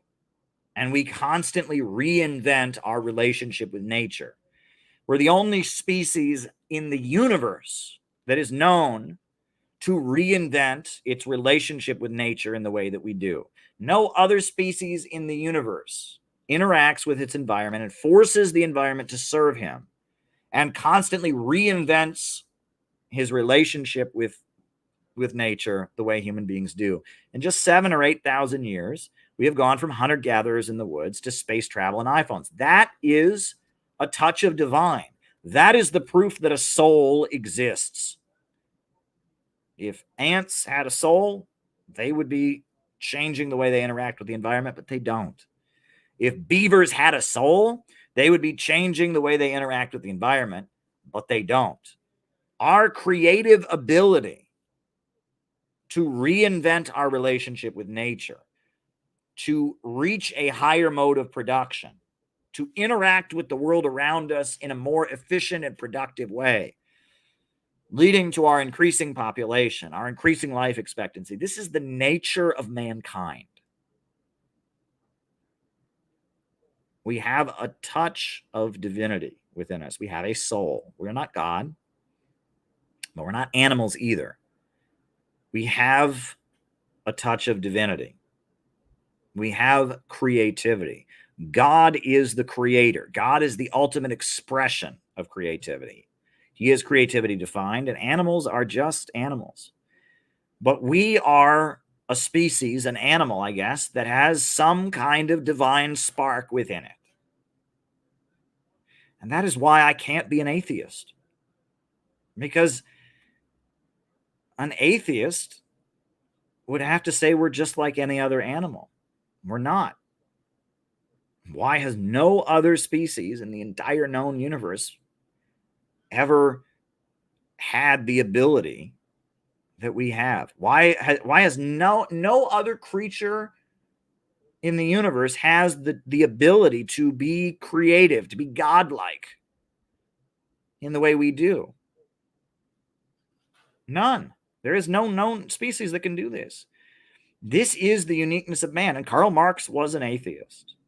And Karl Marx was a very, very opposed to religion, but he and Friedrich Engels noticed this, and they reflected on this. There's a very important essay, The Role Played by Labor in the Transition from Ape to Man, where they make this very same point. In his atheism, Karl Marx discovered what I think is the most solid argument for the existence of God, which is the unique creative power of mankind. And if you can understand God to be a creator, and you can understand that mankind is unique in its creative ability, you can understand that mankind has some kind of spark, some kind of godlike ability. And if you can understand that no other species anywhere has ever been found that has anything near what human beings can do, you can understand that we have something like a soul.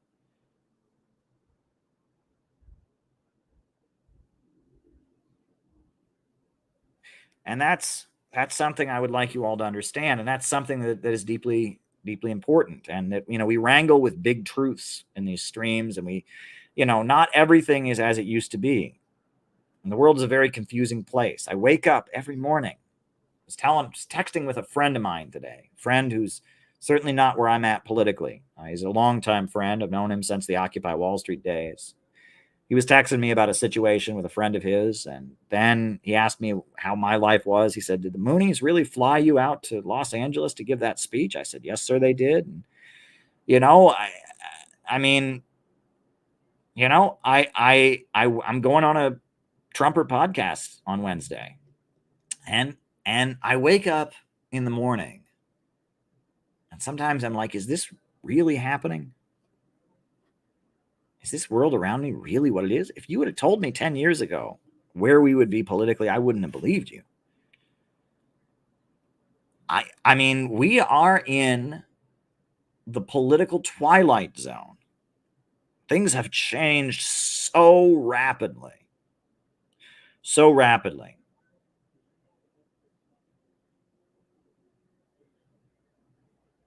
But we have to embrace the change. Shout out to Tyler McConnell, member of our community. who turned me on to the writings of Wallace Wattles, the great socialist, but also the father of modern self-help, who wrote The Science of Getting Rich. And he wrote The Science of Being Great. But he also wrote 2 books about the life of Jesus and why, as a socialist, he admires Jesus and why he was a Christian socialist. Wallace Wattles, a great man, a great writer. Wallace Wattles, a man who certainly believed in growth. Wallace D. Wattles. And if you read Wallace Wattles, he talks about not competing but creating, and how if you compete, you're buying into the idea that there's only a limited amount. And because there's only a limited amount, everyone's gain is at your expense. And this is a scarcity poverty mindset. You have to fight against it. Wallace Wattles also talks about how we have to view everything as on the road to perfection.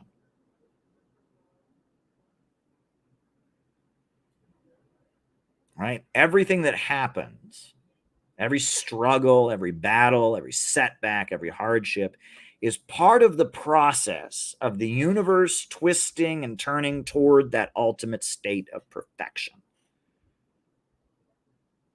Right? That's the nature of reality. And that every setback and every hardship, it's part of the struggle to reach a higher plane. If you can view the world like that we are advancing, history is marching forward, we as a species are becoming more productive and reaching a higher mode of production and advancing, and that all the setbacks and all the difficulties, this is part of getting over yet another hurdle in order to reach a higher plane. If you can understand that, you can achieve great things in this world. And he talks about it. He makes very socialistic. You should do a reading for our morning messages, Funky, because I wish everyone would listen to Wallace Wattles. He talks about it in very socialistic ways. He says, when the time is right, the working class will seize control of the means of production. And he says that there will come a time where the workers own the factories and the means of production, but they have to reach the point where their consciousness, etc., has gotten to that point. He frames it in a very socialist way, right? You have to, that there's a process of maturity that they have to go through. They have to learn the truth. They have to connect. I mean, that these things don't just happen automatically. He talks about a thinking stuff that defines the universe. And that's what I'm all about. I think the Wallace Wattles stuff is great. Marx wouldn't have liked Wallace Wattles because Marx was a materialist. And he didn't like the idea of thought defining reality. But Wattles was an idealist, but he was a socialist and a fan of Eugene Debs. And if you look at Wallace Wattles and his optimistic socialism, it was very much, he's the father of modern self-help. Long before there was Dale Carnegie, How to Win Friends and Influence People, there was Wallace Wattles, the friend of Eugene Debs, the socialist candidate for office, the Christian socialist, and he was putting out his message, right? These are important things to be aware of. So I am going to put on the socialist math clip where I explain the problem of overproduction and the tendency of the falling rate of profit. And then I'm going to come back on and we'll do the roll call. And then I will answer people's super chat questions. We're about, it's only 9:30. It is pitch black outside. Finally, it's dark. But yeah, I'm going to go put some ice in my water. I'm going to pour out the rest of my unnamed diet beverage because I don't want to be up all night. But I think I've said a lot of good things in my stream here. I started out with Jordan Peterson and my frustration. One thing led to another. And then we talked about this and that in the book of Jeremiah and Debs and Marx and all of that. And I think we're having a great stream here tonight. So I'm going to put on the socialist math clip. Then we'll do the roll call, and then I'll start answering people's questions. I know there's a couple rumble rants from Rachel. There's 3 super chats that have come in. But please, more super chats are great because they give me something to talk about in the second half of the show. So I'm going to put on Socialist Math because this is a really important clip. I mean, Peter Coffin is amazingly skilled. I mean, the fact that this documentary that he made, and he put this clip together. And so we'll put that on. Explain what needs to be explained, what used to be considered Marxism 101, about why it is that our Western capitalist economy is crashing and burning. And in order to do that, I'm going to have to do some math. And I hate math. Do you know why I hate math? Because I grew up in America. I went to public school in the United States of America, so I am going to, at risk of embarrassing myself, because math was never my best subject, I am going to do some mathematics here on the board for you to explain the problem. I very much enjoyed Caleb's speech. So if you are creating a product, right? If you're a factory owner, you're making a product, you are going to need the material through which that product is made, the manufacturing materials. So that'll be A. The simple equation you put forward to explain the crisis of overproduction and the falling rate of profit. And you're probably going to need to transport the product to where it's sold. That's B. It broke down where your money goes. You're also going to have to pay your labor costs. Labor costs are represented by C. Explanations of those concepts that people are able to understand. Then when consumers purchase the product, they're going to pay a final price. And that final price is D. However, there's a problem with that. I like the fact that he framed it that way to make it very clear. Which is that the capitalist can't change how much A costs. He can't change how much B costs. So the profit of the capitalist can only be extracted from the value put into it by the worker. And this is the basis of Marxism, the understanding of surplus value. I've never seen it explained so simply anywhere. I've never been able to explain it that simply. So C, the labor value, is divided. You have C1, which is what the worker actually gets paid. And then you have C2, which is the profit that the capitalist makes. And it all adds up to D, which is the final cost of the product.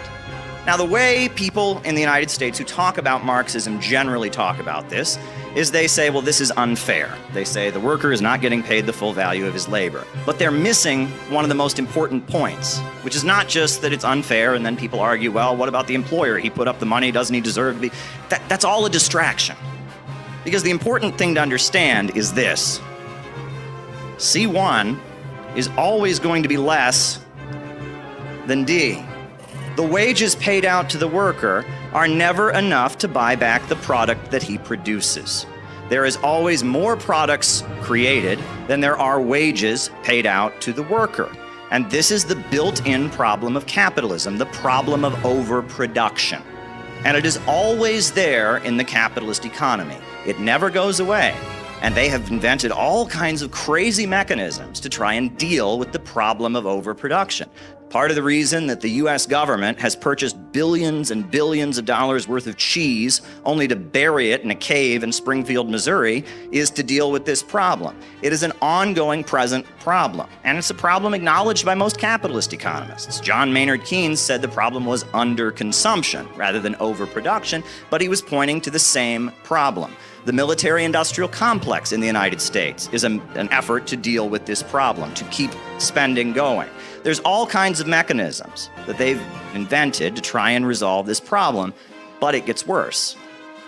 What is the capitalist always trying to do? He wants to maximize the amount of profit he makes. And one of the main ways they do that is with what's called labor-saving technology. Get rid of workers and replace workers with machines. As they eliminate workers from the process of production, as there's fewer and fewer workers involved, as machines take the place of workers, the role of C in production decreases. There's a little bit of a problem with that. As C goes down, C2 also goes down, right? As C decreases, C2 also decreases.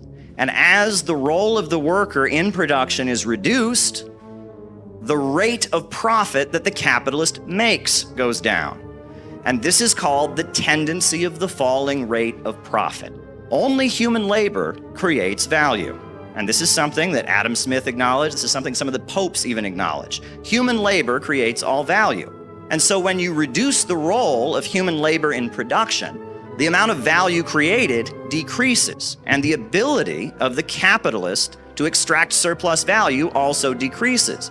So this causes the capitalist to have to churn out even more products because he's making less and less of a profit on the overall product. He's making less and less of a percentage, so he has to churn them out. So this problem of the worker never being able to buy back what he produces and more products being created than are necessary, this problem becomes exacerbated.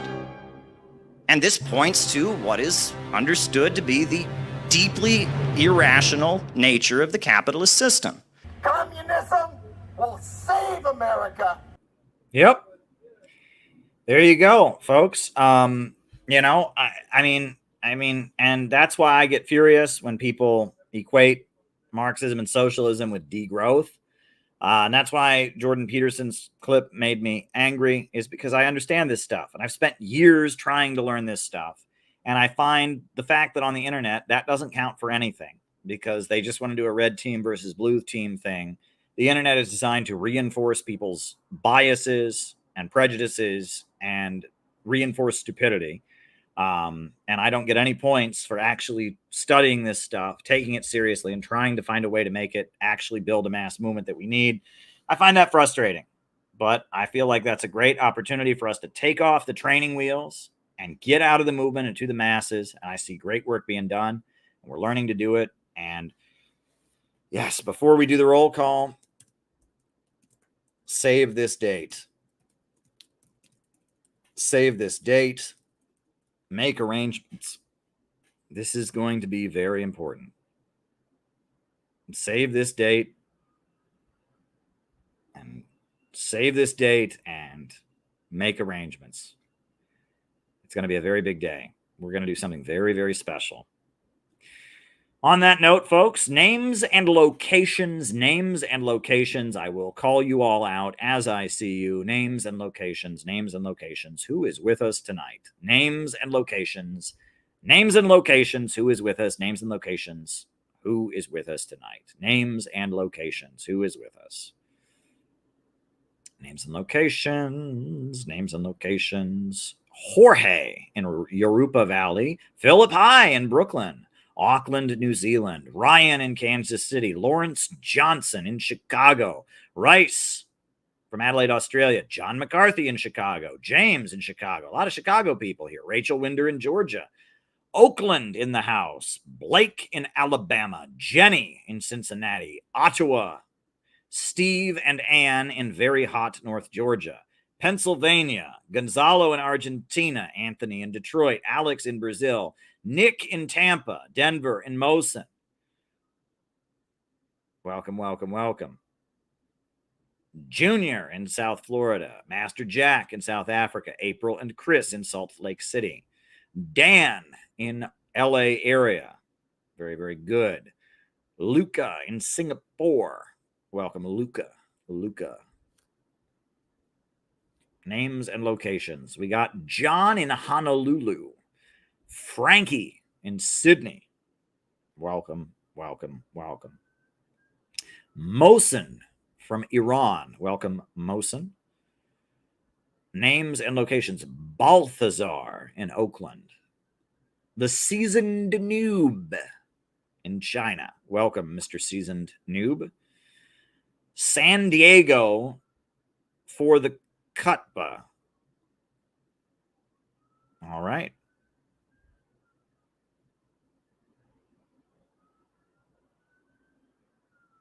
Names and locations. David, Cape Cod, Massachusetts. Very good. All right. Is that the Clash song? Sharif don't like it. Rock the cut, rock the cut. Is that what that is or no? Is that another word? I mean, that song is obviously probably very offensive to Middle Eastern folks, but that was the Clash song, right? David Fox, Bendigo, Australia. Moonlight Beach, California. Montreal. Fakio. Briggy in Pennsylvania. Alexander Dugan, your mama's house. All right. And you too. Casbah. Los Angeles County, Nico. Kutba. Khutbah. Okay, different. It's Rock the Kasbah, and khutbah is a sermon in Arabic. All right, Mohsin from Iran. Very, very good. Names and locations. Names and locations. Anybody else? Names and locations. All righty. Very good. Very, very good. All right. So we're going to do Rachel, since she sent, it looks like 3 Rumble rants. So here we go. It doesn't matter if tweets like Peterson's are true or not, because he's speaking about communism. What does matter is we accept reality. Ordinary people believe this, but ordinary people would agree with what socialism actually is. Why not sell socialism as it is? Call it something else. And then Doc Green says, I lost a dear friend 7 years ago after I told her I was a communist and tried to talk about China. This isn't just an internet thing. Real people are saying this BS. We have to strategize. Okay. And then, but socialism, a fantastic thing. He's not talking about socialism. We can sell socialism. We don't have to call it this word. Okay. Well, okay. This is a nuanced conversation, right? Because see, right.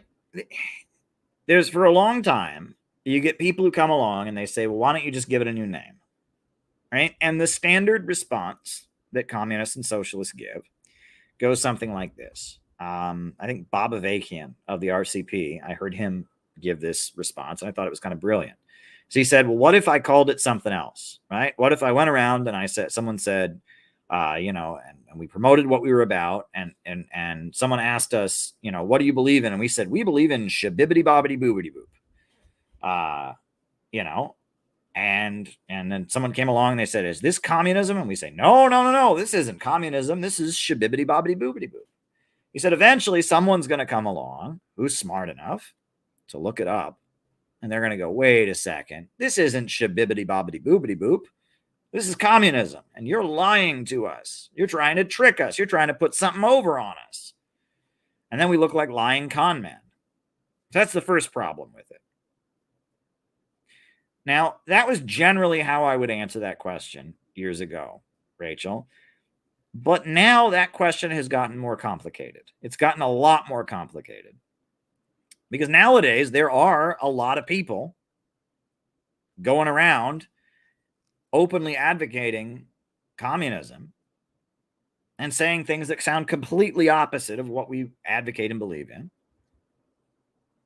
And there are also all kinds of people going around and pointing to the very things that we are angry about and the very things that we are opposing and calling them communism. And so it's very confusing, right? It's not simply a matter of, oh, we're going to try and trick people. We'll call it shabibbity bobbity boobity boop.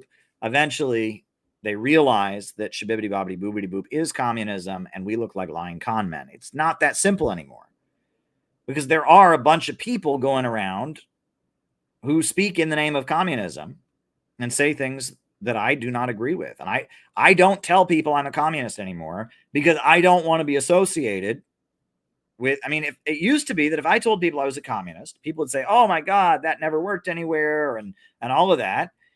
And then I would say, well, actually it did, and they would let me talk. Now, if I tell people I'm a communist, they don't want to hear what I have to say because they assume that I'm a pink-haired, person who's obsessed with transgenderism, who thinks that all Trump supporters are Nazis and need to be beaten up and killed. And I don't think that. And I don't want to go up to people and say I'm a communist because they'll think I'm that, and I ain't that. And that's why I talk about the city building tendency. That's why we're called the Center for Political Innovation. And, right, the economics of what we talk about. That stuff I just said, I didn't invent that stuff in the socialist math clip. That's all Marx. That's Marx. That's Socialism, Utopian, and Scientific by Frederick Engels. That's, that's Marx, right? And, the Soviet Union by having a centrally planned economy. The need for a market sector. That's China and Deng Xiaoping. That's Vietnam, the socialist-oriented market economy in Vietnam. So I didn't invent any of the economics. But I will say that in terms of philosophy, I do stray from Marxism. I am not a materialist. I am not a materialist. I believe in God. I know there are some people in the chat, shout out to Noah if you're watching. Noah argues that one can be a materialist and still believe in God. But my understanding, and he has an understanding of materialism that is unique, and I'm not putting him down or anything. It's a little bit different. But my understanding of what it means to be a materialist is that to be a materialist means that you reject the existence of spirituality, that you argue that matter is all that exists, and that thoughts, feelings, emotions, etc., are simply a reflection of matter. And my understanding of materialism is that it rejects the existence of a God. And so because of that, I am not a materialist, because I do accept the existence of a God, and I know that my ability to think has propelled my material abilities, right? And that I do believe in the power of intent and the power of thought, and that's why I read Wallace Wattles. I am an idealist, right? God is the ultimate expression of idealism, but you can be an idealist just by believing in willpower or the power of your own motivation, etc., right? And that I am very much not a materialist. I am an idealist.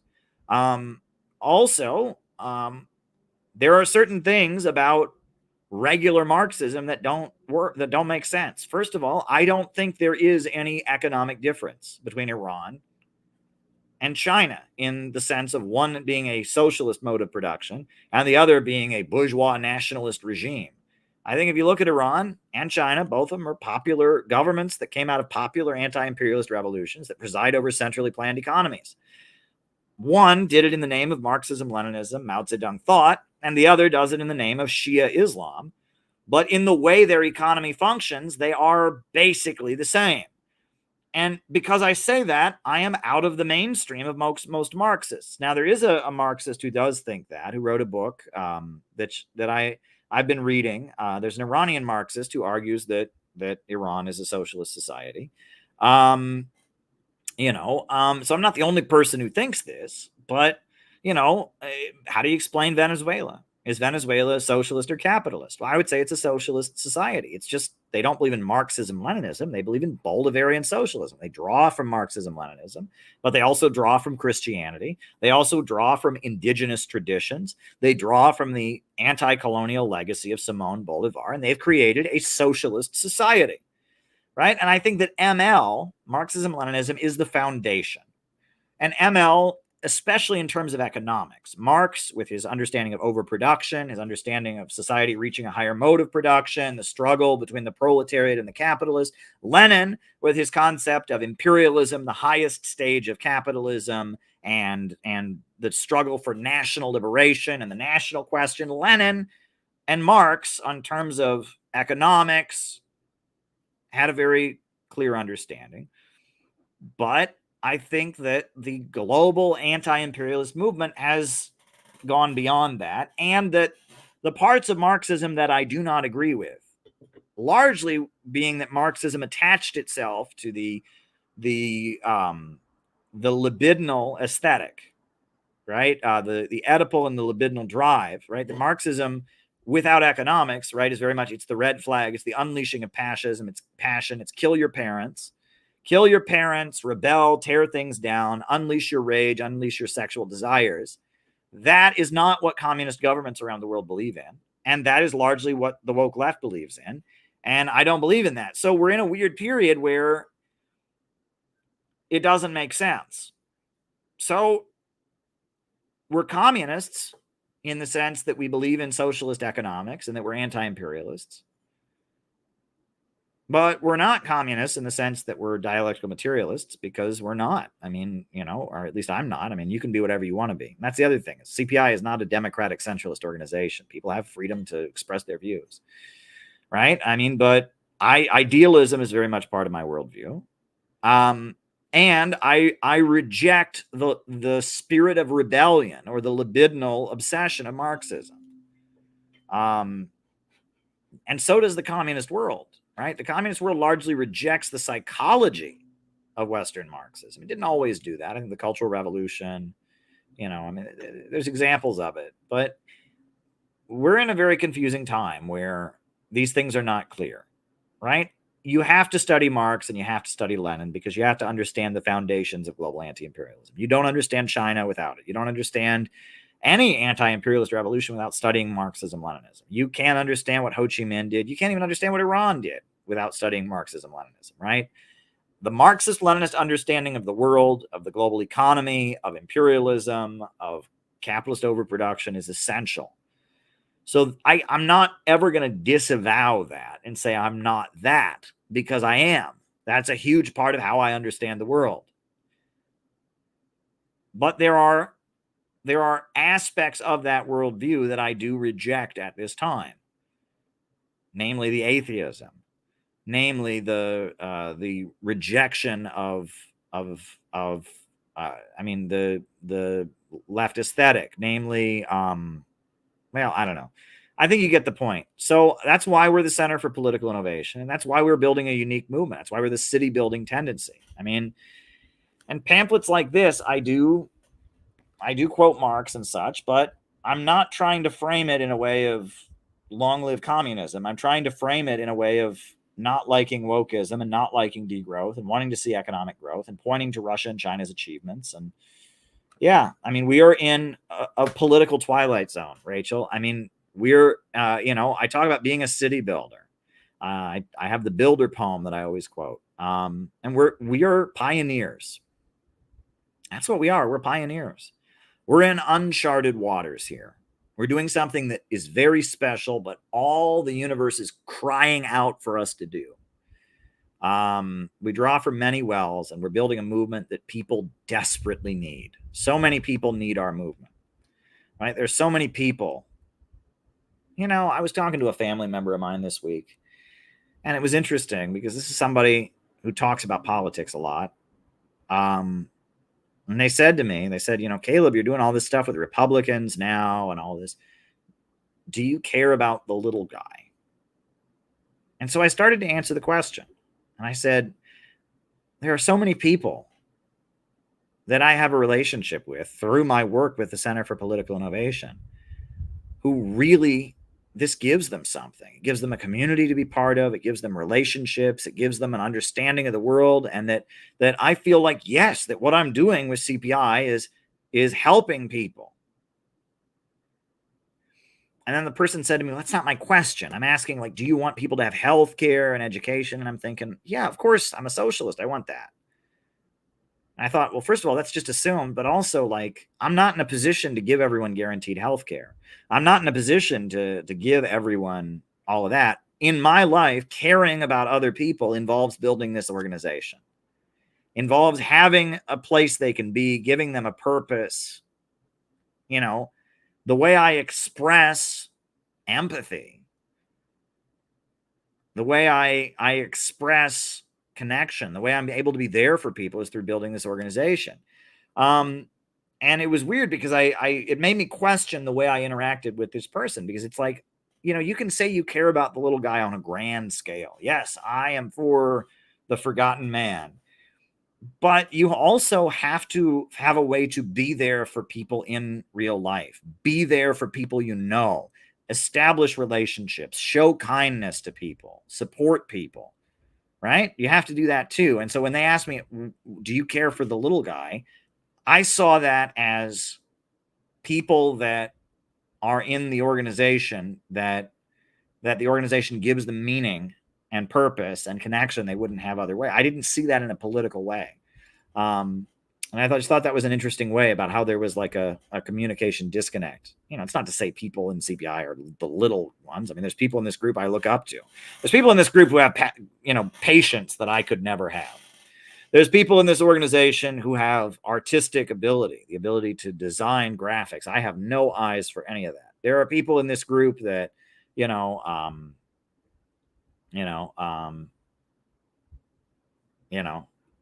very good. There are people in this group that that I admire and look up to, and I could never do what they do, and I could never have overcome what they've overcome in their life. So it's not that I condescend or look down at people. Another thing that, well, I don't know, I won't get into that tonight, but I could go a while with this. But I think about what you're saying, Rachel. And I'm sorry about your friend that you lost years ago. And that's very sad that you lost your friend. I mean, it's very sad. And I must say, it's going to be an interesting podcast. So you're in Georgia, Rachel. There's a number of people watching from Georgia. There's a woman who ran for governor in your state. Her name is Candace Taylor. And that's whose podcast I am going on Wednesday. I'm going on Jesus, Guns, and Babies with Candace Taylor. We're going to see how this goes, right? I am looking forward to it. It's an experiment. I'm ready to end it if it gets weird. I don't think it's going to get weird, right? But I'm going on with Candace Taylor. That's what I'm doing. And I'm just curious how it'll go. We're pre-taping. We're recording it on Wednesday, and she'll post it. I will audio record it myself just to be safe. I always do that, you know. And we will see how it goes. It might get weird, but we'll see. But I feel like it's the ideal podcast to go on. And the reason that I'm going to be kind. I'm a nice person. The reason that that I wanted to go on her podcast, good. That's good. The reason I wanted to go on her podcast is I saw her being bullied. Right? She's a Republican. She's a MAGA Republican. And I saw that she has been viciously canceled. And you know, and it's weird because she has a very different view than me. I'm sure she, you know, and I've noticed that on her podcast with her, it's very much all about evangelical Christianity. That's what it's all about with her. I respect that. She's a very religious woman. But like, I saw that she was interviewing somebody who was like a flat earth person, and they found one clip of it, and then they just started mocking her over that clip. And like, if you type her name into YouTube, this is a woman who ran for governor. You don't see any videos about her running for governor or anything. You just see a whole bunch of people going, oh, she's stupid. And she's apparently not a flat earther. I don't care if she's a flat earther. I would still talk to her, but she interviewed somebody who was and said something nice. And so the liberal social media decided to cancel her. Oh, she talked to a flat earther. Oh. And it's like, you know, she's a person, you know, and she very much thinks that the election system in Georgia is rigged. And you know who else thinks that? Cynthia McKinney, the former congresswoman from Georgia, who's also my friend. Right? Congresswoman Cynthia McKinney is my friend. Met her in Russia. She also thinks the elections in Georgia are rigged. And I'm going to ask Candace about that. I'm sure Candace doesn't like Cynthia McKinney, right? But Cynthia McKinney, my friend, who was also in Georgia politics, she maintains that Georgia's election system is rigged also. You know, and, you know, I just thought, you know, hey, you know, she's been widely canceled. Also, she's into the Georgia Guidestones, which are degrowth Malthusian things. And she was very opposed to them because they were, you know, arguing that the human population needs to be drastically reduced, etc. There was this creepy fascist, you know, degrowth, you know, eugenicist monument that was built in Georgia called the Georgia Guidestones. That somebody blew them up, but she was very opposed to them, and they were kind of at the center of some of her QAnon beliefs. Well, I'm very opposed to Malthusianism and degrowth. And so, you know, I don't know. It's going to be a wild conversation. It's going to be a wild conversation, but it's like, these are the kind of conversations I want to have. I have a feeling, I don't know. I have a feeling that conversation I'm about to have with Candace Taylor in a couple days is going to be more productive. I will learn more from that conversation than I've learned in a lot of the conversations that I've had. So we'll see how it goes. But it's like, I want to talk to people like this because I am at odds with the liberal order. The liberal order is my enemy. The liberal order that is marching us toward World War III, the liberal order that is making our country poorer and setting up a low-wage police state, that's what I'm against. And Candace Taylor is against it for her own reasons, in her own perspective. And I want to engage with her. Thank you. As somebody from Georgia, that means a lot to me. So there we go. So anyway, I hope that answers your questions there, Rachel. So yeah, now there's a couple more. Now those are the Rumble rants. There's a couple more super chats that have come in. But if folks want to send more super chats are always appreciated, because the super chats help me to do what it is that, that I do here, which is to have this extra room and stream regularly, etc. So, if, yes, I do think he's a champion of said liberal order in a more subtle way. He appeals to some of the anti-woke sentiments, but he is very much a champion of said liberal order. Yes. So yeah, if you want to send, more super chats to get me talking, that would be great. I am actually going to put on, so this song, I used to, it was weird. When I was a teenager, I discovered the new left and I discovered the hippie counterculture. And so I liked Bob Dylan because my parents liked folk music and whatever. And so I discovered Bob Dylan. I liked him. And then the last couple of years, I've been on a kick that I just don't want to hear any of that Bob Dylan. I don't like any of that. But this one song, I've played it on these streams before. I'm going to play a version of it on here. This song, I feel like, has its place. Tyler played it at our Vermont retreat. It has its place. So I'm going to put on another version of The Times They Are A-Changing because I feel like it fits the Wallace Wattles world moving toward more perfection. I'm going to put that on. Then I'm going to answer more super chats. But the night is young. I don't have to end until like midnight. So I can be on here for a while. My voice is still going. So here we go. 1, 2, 3, 1.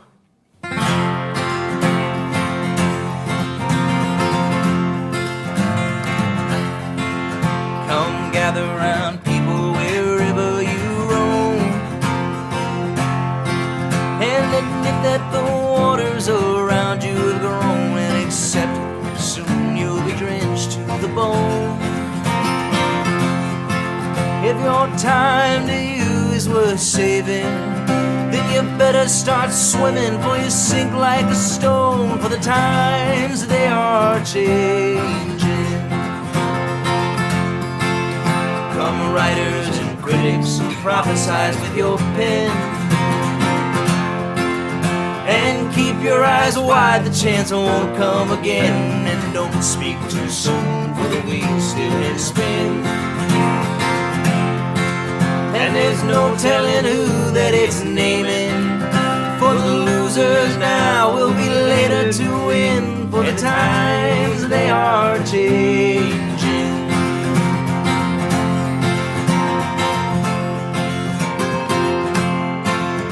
Come senators, congressmen, please heed the call.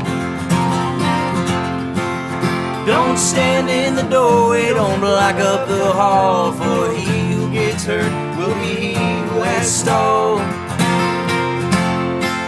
There's a battle outside and it's raging. It'll soon shake your windows and rattle your walls, for the times they are changing.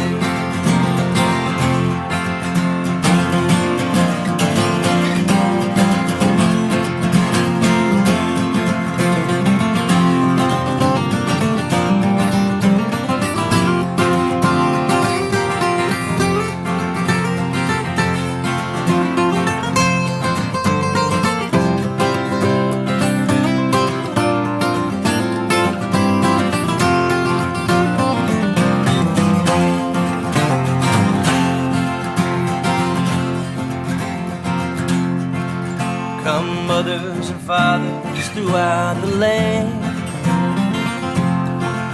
and don't criticize what you can't understand. Your sons and your daughters, they're beyond your command. Your old road rapidly aging, please get out of the new one if you can't lend a hand, for the times they are changing. Well, the line it is drawn, the curse it is cast. The slowest now will later be fast, as the present now will soon be the past. The order is rapidly fading, and the first one now will later be last, for the times they are changing. For the times they are changing.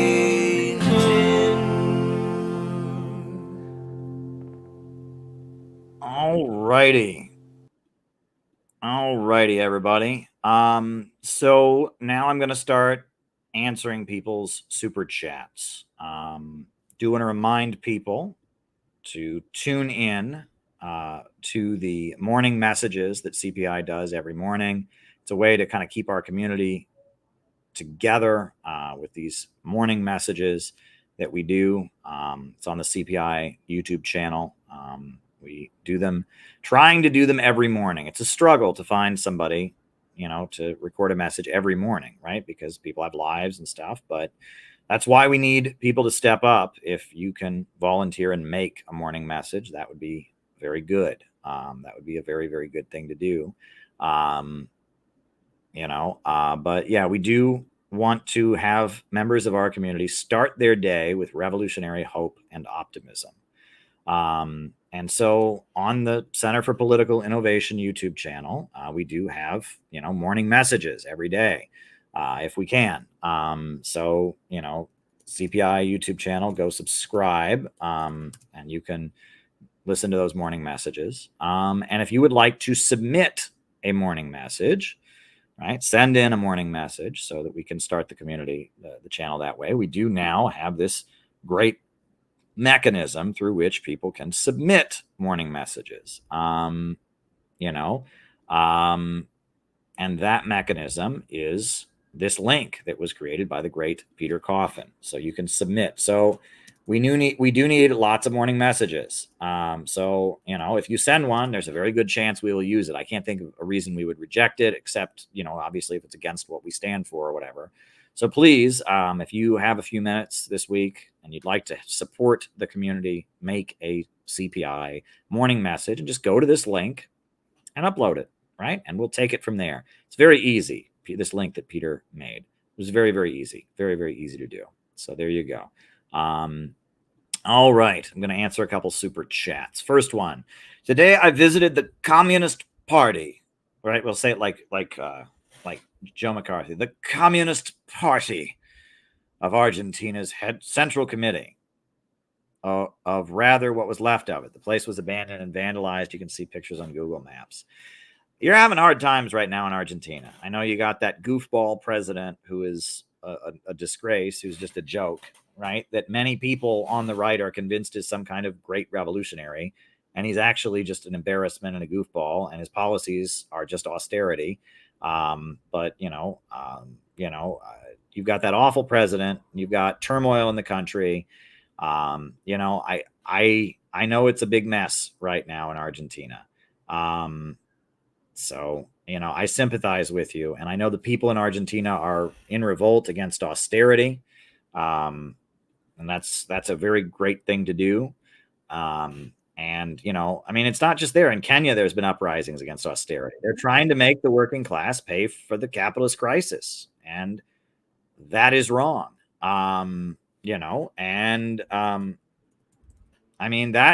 has been the rallying cry of revolutionary working class movements historically, right?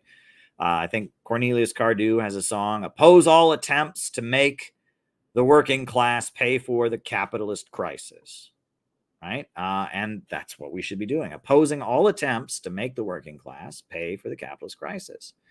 Don't make us pay for the crisis they created. And that's what austerity is. And we must oppose austerity. And so please keep us updated.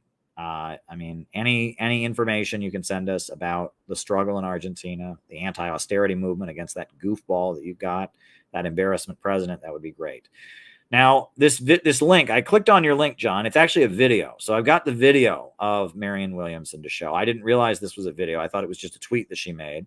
But since this is a video, John, and you did send a super chat, we will put it on. Yeah, let's do it. This is the Marianne Williamson video. You support Harris at the top of the ticket, Marianne? What I support is the democratic process. When you say she would, quote unquote, step in, that's not how a democracy is supposed to work. This is supposed to be thrown over to the delegates. This is not about party elites saying, well, who are we going to decide? This is how we got here, because a small group of people, you'd think we were the Council of Guardians in Iran or something. A small group of people, political and media elites, decided it's going to be Joe. That's how we got here. The last thing we need is for anybody such as they to think they have the right to say it's going to be Kamala. This is about a democracy, and you can't have a democracy when you don't have a democratic process. This is about Kamala running if she wants, Gavin Newsom running if he wants, any of us running if we want, and the delegates. It should be in the hands of the delegates. And it's also very important that the media heed that insistence on the part of the people. Anyone who is an FEC registered qualified candidate should be given equal exposure, and it will be exciting, by the way. And that's why you're suggesting the open convention in August. We know you're advocating for that. Why do you believe that is the best option to move forward? Because it's democracy. You know, people, some of the elite talk about how, it would be chaotic, right? Because it wouldn't be under their control. For about 200 years, we worked that way. You know, people would be caring. It's all such, politics has become prepackaged food. This is why people are turning off. This is why people are like saying they're not even going to vote. If you actually throw this thing open right now and you have different people who are saying, hey, This is really powerful. This is really, really edgy and powerful, what Marianne Williamson is saying here. I am impressed. And she wouldn't be able to say this if she wasn't a candidate.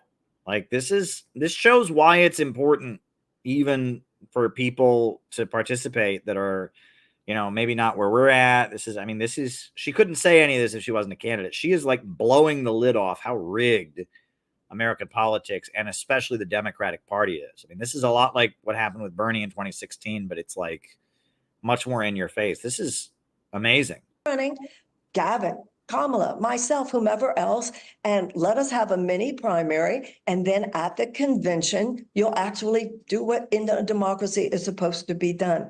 It's an aberrational chapter of American history that all of this is so locked up by political and media elites before people even get to conventions. So, Marianne, if it is Harris at the top of the ticket, which still I understand the need for an open convention or your call for an open convention, if it is Harris, would you prefer Harris over Biden?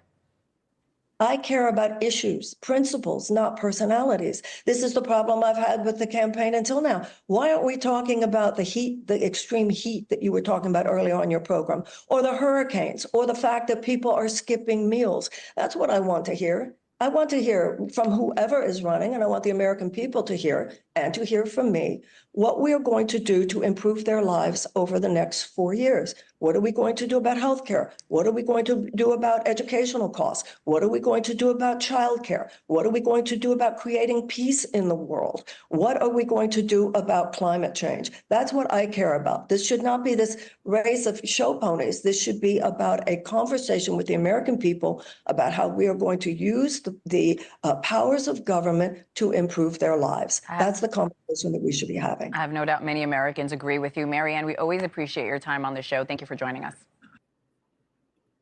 All right. Well, that was a great interview, John. I mean, thank you for sharing that. Yeah, I mean, look, will it be Kamala?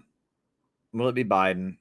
It looks at this point, I mean, it'll be very difficult for Donald Trump to lose at this point. I mean, a lot of things could change. I suppose they could, they could steal it from Trump.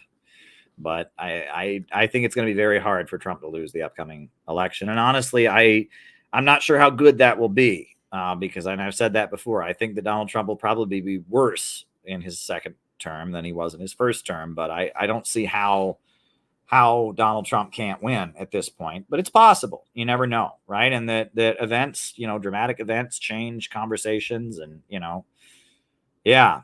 But Kamala Harris, I've been warning you all about how dangerous she is. And I mean, speaking of Kamala Harris, right? Why not have some fun with that? I loved this. There's this woman who does Kamala Harris impressions. She did one lately that was enjoyable. We'll put that on. I mean, this is great. Thank you so much for meeting me, Madam Vice President. The American people really want to know, what are you and Joe going to do different in 2024? It is time to do what we've been doing. And that time is every day. Would you be able to specify, like, can you expand on that a little bit? Is there a plan? Like, we want to actually know what is it you are going to do. It's quite simple. By unburdening what has been. And we have to do what we can at this point because of all the burdens that have yet to be burdened by what we've seen and what we haven't seen yet. And me and Joe are up for the job of the unburdening.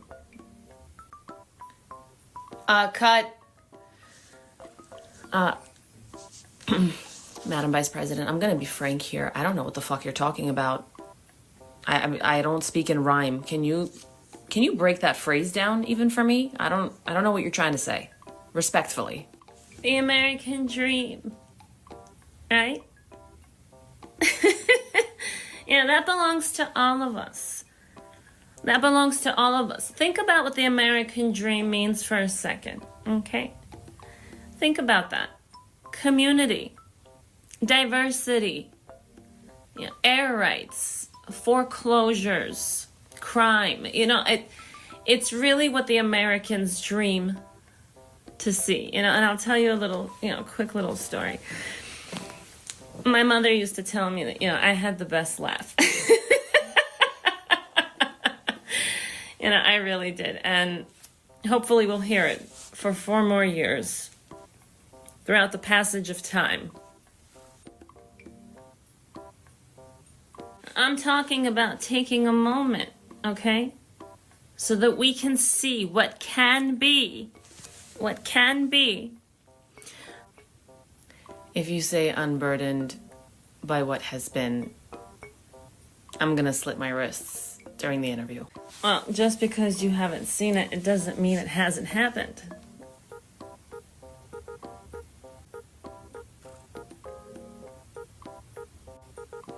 Right. Fuck this. Yeah, don't worry about it. She'll be back. She went to unburden what has been. Yeah, I love it. I mean, it's just great because that is our vice president, and that is how clueless she is. So we've got 3 more super chats to answer here. I will answer them. More super chats are always appreciated. I did want to show the interview I did on RT with Chris Halali of the Party of Communist USA. And he asked me to introduce him as the international secretary of the Communist Party, right? That just kind of have PCUSA be the Communist Party of the United States. That's how he wanted to be introduced. So I said, I'm cool with that. So yeah, we've got Chris Halali's interview that I did, with him. So let me just find that for you, and we'll put that on. I want to show that, and then I'll keep answering super chats. But if people have more super chats, they're on my way. They're on my way, folks. That's what we're here to do. We're here to answer your questions. But Chris Halali is a friend, and he spoke at the UN at the press conference. So yeah, we will put that on here. I can find the file. That's the problem. When you save a file, you sometimes forget what you called it. And that can be annoying when you have many, many files on your laptop screen. But there we go. All right. Maybe I'll download it again since I don't seem to remember what I called the file the first time I downloaded it. Wah, wah, wah. But anyway, hold on. Hold your horses, everybody, as they say. Hold your horses, right? What does that mean, hold your horses? Right? Does that mean like don't gallop away? Does that mean like, when horses jump, when they get startled and you're like holding them so they don't jump? What does that really even mean? I don't even know. But we're going to call it Chris RT. And now we've got the file again, and we're going to put it on. All right. Very good. Right? Here we go.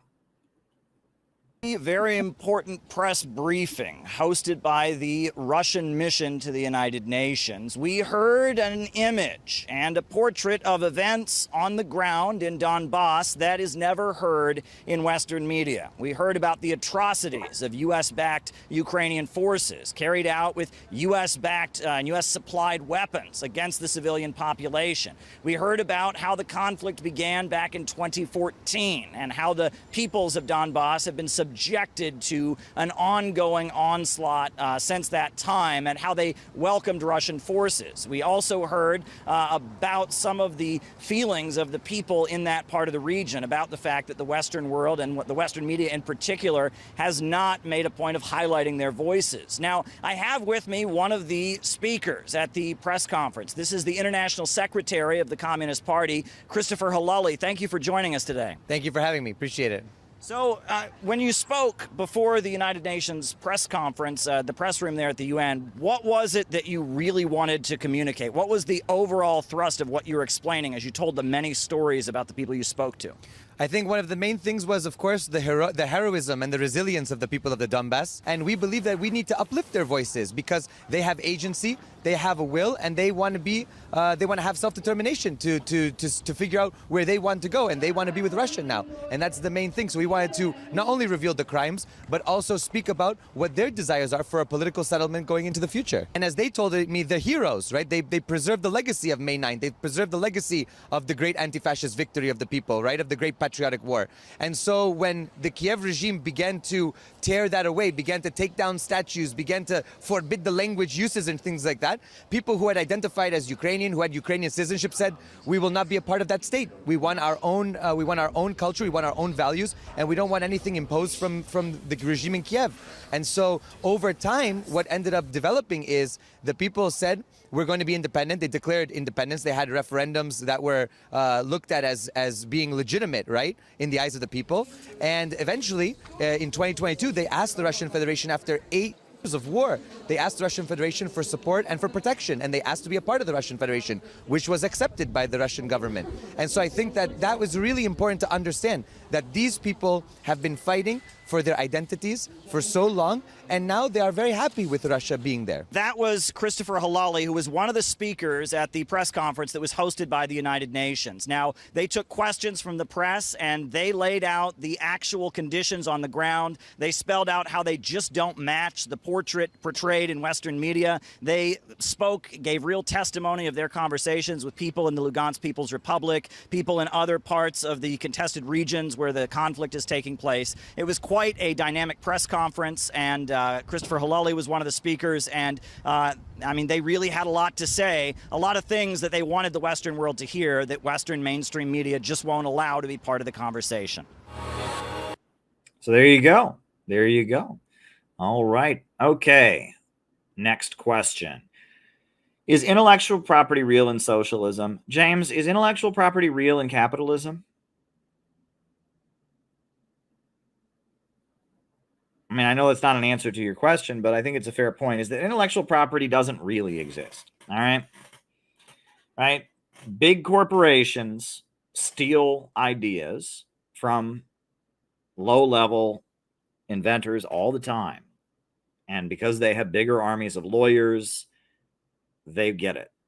Right? And there's many examples of this. Many songwriters will tell you about how they had a song and then it was stolen by some big company.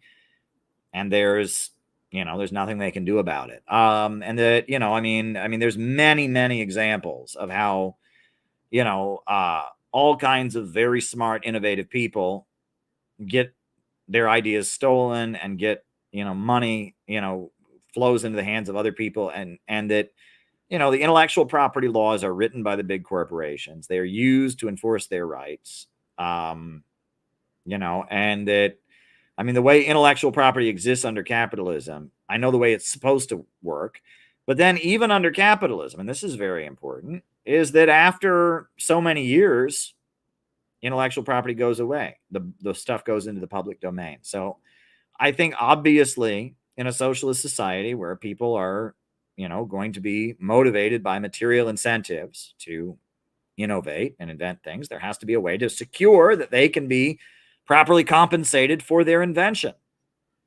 But will that way be perfect? No. And is the goal to, enable ideas to remain people's property? No. And as Peter Coffin, who I continue to quote, I continue to look up to Peter, has pointed out, intellectual property, even the concept of it is very vague and hard to enforce, because who's to say? Right? Peter Coffin did a great video going after H. Bomber Guy for his big thing about plagiarism, because it's like, who's to say? Right? There's really no way to say. I admit that my ideas that I have are very much the result of things that I learned from the communist movement, from the communist groups I was around, things that I've learned from the Schiller Institute, things that I've learned from, I don't pretend that I just made all of this up.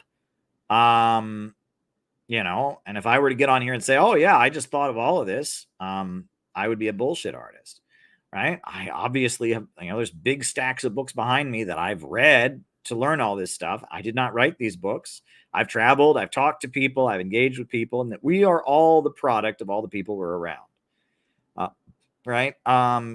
So, if somebody sounds like me politically, I'm not going to sue them. I'm going to take that as a compliment.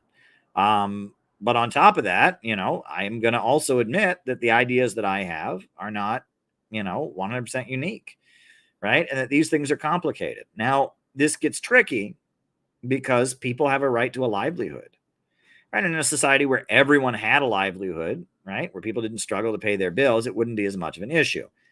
But we obviously don't live in such a society. We do live in a society where people do struggle to pay their bills. And so, people not being compensated for their ideas has real implications in their lives. And so it's a big mess. Ultimately, we need to get to a world of vast abundance. But intellectual property is always going to be tricky under any system. I think that's my answer to your question. And in a socialist, the first stage of socialism, it's going to have to exist to some degree. It may be different than how it exists under this system, but it's going to have to exist to some degree in order to have people think of ideas and get compensated for them. There's going to have to be some form of intellectual property. But it's going to be done on the understanding that you can't really, at the end of the day, regulate ideas, right? Intellectual property is not something you can really enforce, just like private property itself, right? Personal property is very enforceable. This is my toothbrush. This is my home. This is my shirt I'm wearing. But private property, the idea that, the Kroc family owns McDonald's. There's thousands of McDonald's restaurants in the world they've never walked into, they've never touched, they've never seen, they have absolutely nothing to do with it, but they own it. That doesn't make any sense. That's not intellectual property. That's private property. Right? They own the McDonald's franchise. There's McDonald's all over this country, all over this world that they've never walked into. They've never swept the floors. They didn't design the logo. They have nothing to do with it, but they own it. How does that make any sense? Right? And that private property itself, right? Beyond personal property, what you actually own is what you use in your life. That's personal property. But private property, which is property that you own for the purpose of accumulating more wealth, that doesn't even make sense. So, at the end of the day, all of these are just social compromises, social constructs we've invented to regulate scarcity. And when you overcome scarcity, these things don't matter. And that's the basis of communism, is overcoming scarcity, having rational central planning of the means of production so that we can overcome scarcity. And then we don't have to worry about any of this anymore. Right? And this is the important thing, freedom in any society is related to development. Certain levels of development, you can't have freedom. If you try to have freedom and that level of development, you're going to have a mess on your hands. However, if you advance the level of prosperity and stability in society, you can have more freedom. And that the level of development is intricately tied up with the level of freedom in any society, right? And that is a very, very, very, very important point that gets missed in a lot of analysis that I hear various people put forward. So there you go. All right. I like Candace Owens' take on these recent wars. Me too. She was one of the people I admire, but her take on communism is so off. Did you watch her on the Jimmy Dore show? Many people talked about it. Many people wanted me to do a rebuttal, and I actually had some, backroom, conversations, interactions. And, I'm not going to like unload on her because I just don't think that would be helpful. But yeah, what she said, I mean, it doesn't even match anti-communist allegations. So, the idea that 10 million Christians were killed in the USSR for being Christians, there's no evidence of anything like that. Christians were heavily suppressed in the USSR, and it was wrong. But the idea that 10 million people were rounded up for being Christian and exterminated, that didn't happen. And no one's ever accused the Soviet Union of that. There were, famines in which a lot of people died. There was political repression of people. But the idea that 10 million Christians were rounded up and it was like the Holocaust, except for Christians, that just didn't happen. No one's ever accused the Soviet Union of doing that. People talk about big death numbers from famines. People talk about gulags for political dissidents, but no one ever talks about what Candace Owens said there. It was a very poorly restated attempt to say something that anti-Semites say. David Duke, the most famous anti-Semite in the United States, he wrote a book called The Secret Behind Communism. And in that book, he just, gives standard communism killed millions of people, just repeats all the standard anti-communist lies. And then he says, and communism is Jewish. Communisms are all Jews, right? And I will say every anti-Semitic book I have ever read starts out with that. Communism is the most evil thing that's ever existed. Oh my God, Mao and Stalin, and communism is the most evil thing. And communisms are all a bunch of Jews. So we hate Jews because they're all, and that's the basis of anti-Semitism. And that right there tells you why anti-Semitism is retarded. I mean, that's not a polite word to use, but it's like anti-Semitism is stupid, right? It is just stupid, right? And I just like regular doctrinaire anti-Semitism is like caveman ideology. Him race have money. Me race not have enough money. Me race kill him race, get all money. Yes, then me race rich. Him race no longer rich. I mean, that's like the level of intelligence that your typical anti-Semite has. I mean, you read the David Duke stuff, you read that stuff. It is there's a lot of people that are powerful and have money, and they're in this other race. That makes me mad because I want my race to have everything. Damn it. I mean, it's like that's the level of intelligence you're dealing with there. I mean, there's no understanding of systems and how things work and all of that. It's just my team versus your team. And did you know that all these powerful people are all on the other team? They're actually all part of this other team, and they have this other thing, and that everyone thinks they're good, but they're actually not. I mean, it's very dumb, right? I mean, it's very dumb. And that the fact that most communists dismiss the JQ, right? They don't give an answer about who the Jewish people are, what Judaism as a culture, as a religion is, because they don't answer that question, right? That gives this kind of stupidity the opportunity to jump up, right? In chapter 2 of the new textbook, we talk about the JQ, and we quote Marx, we quote Lenin, that there was a group of people in Europe that were set aside to be the money lenders in feudal society.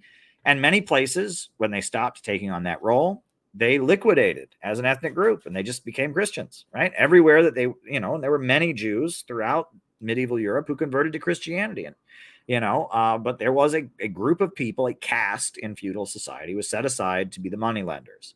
And because they were set aside to be the money lenders, on the one hand, they faced very severe persecution. They were isolated from society. People were brought up to see them as bad people, etc. On the other hand, they had more intellectual freedom than other people. They were able to lend money, so they obviously had more business opportunities. And there was just this caste in feudal society that existed. And when capitalism emerged, they were no longer a special caste of society,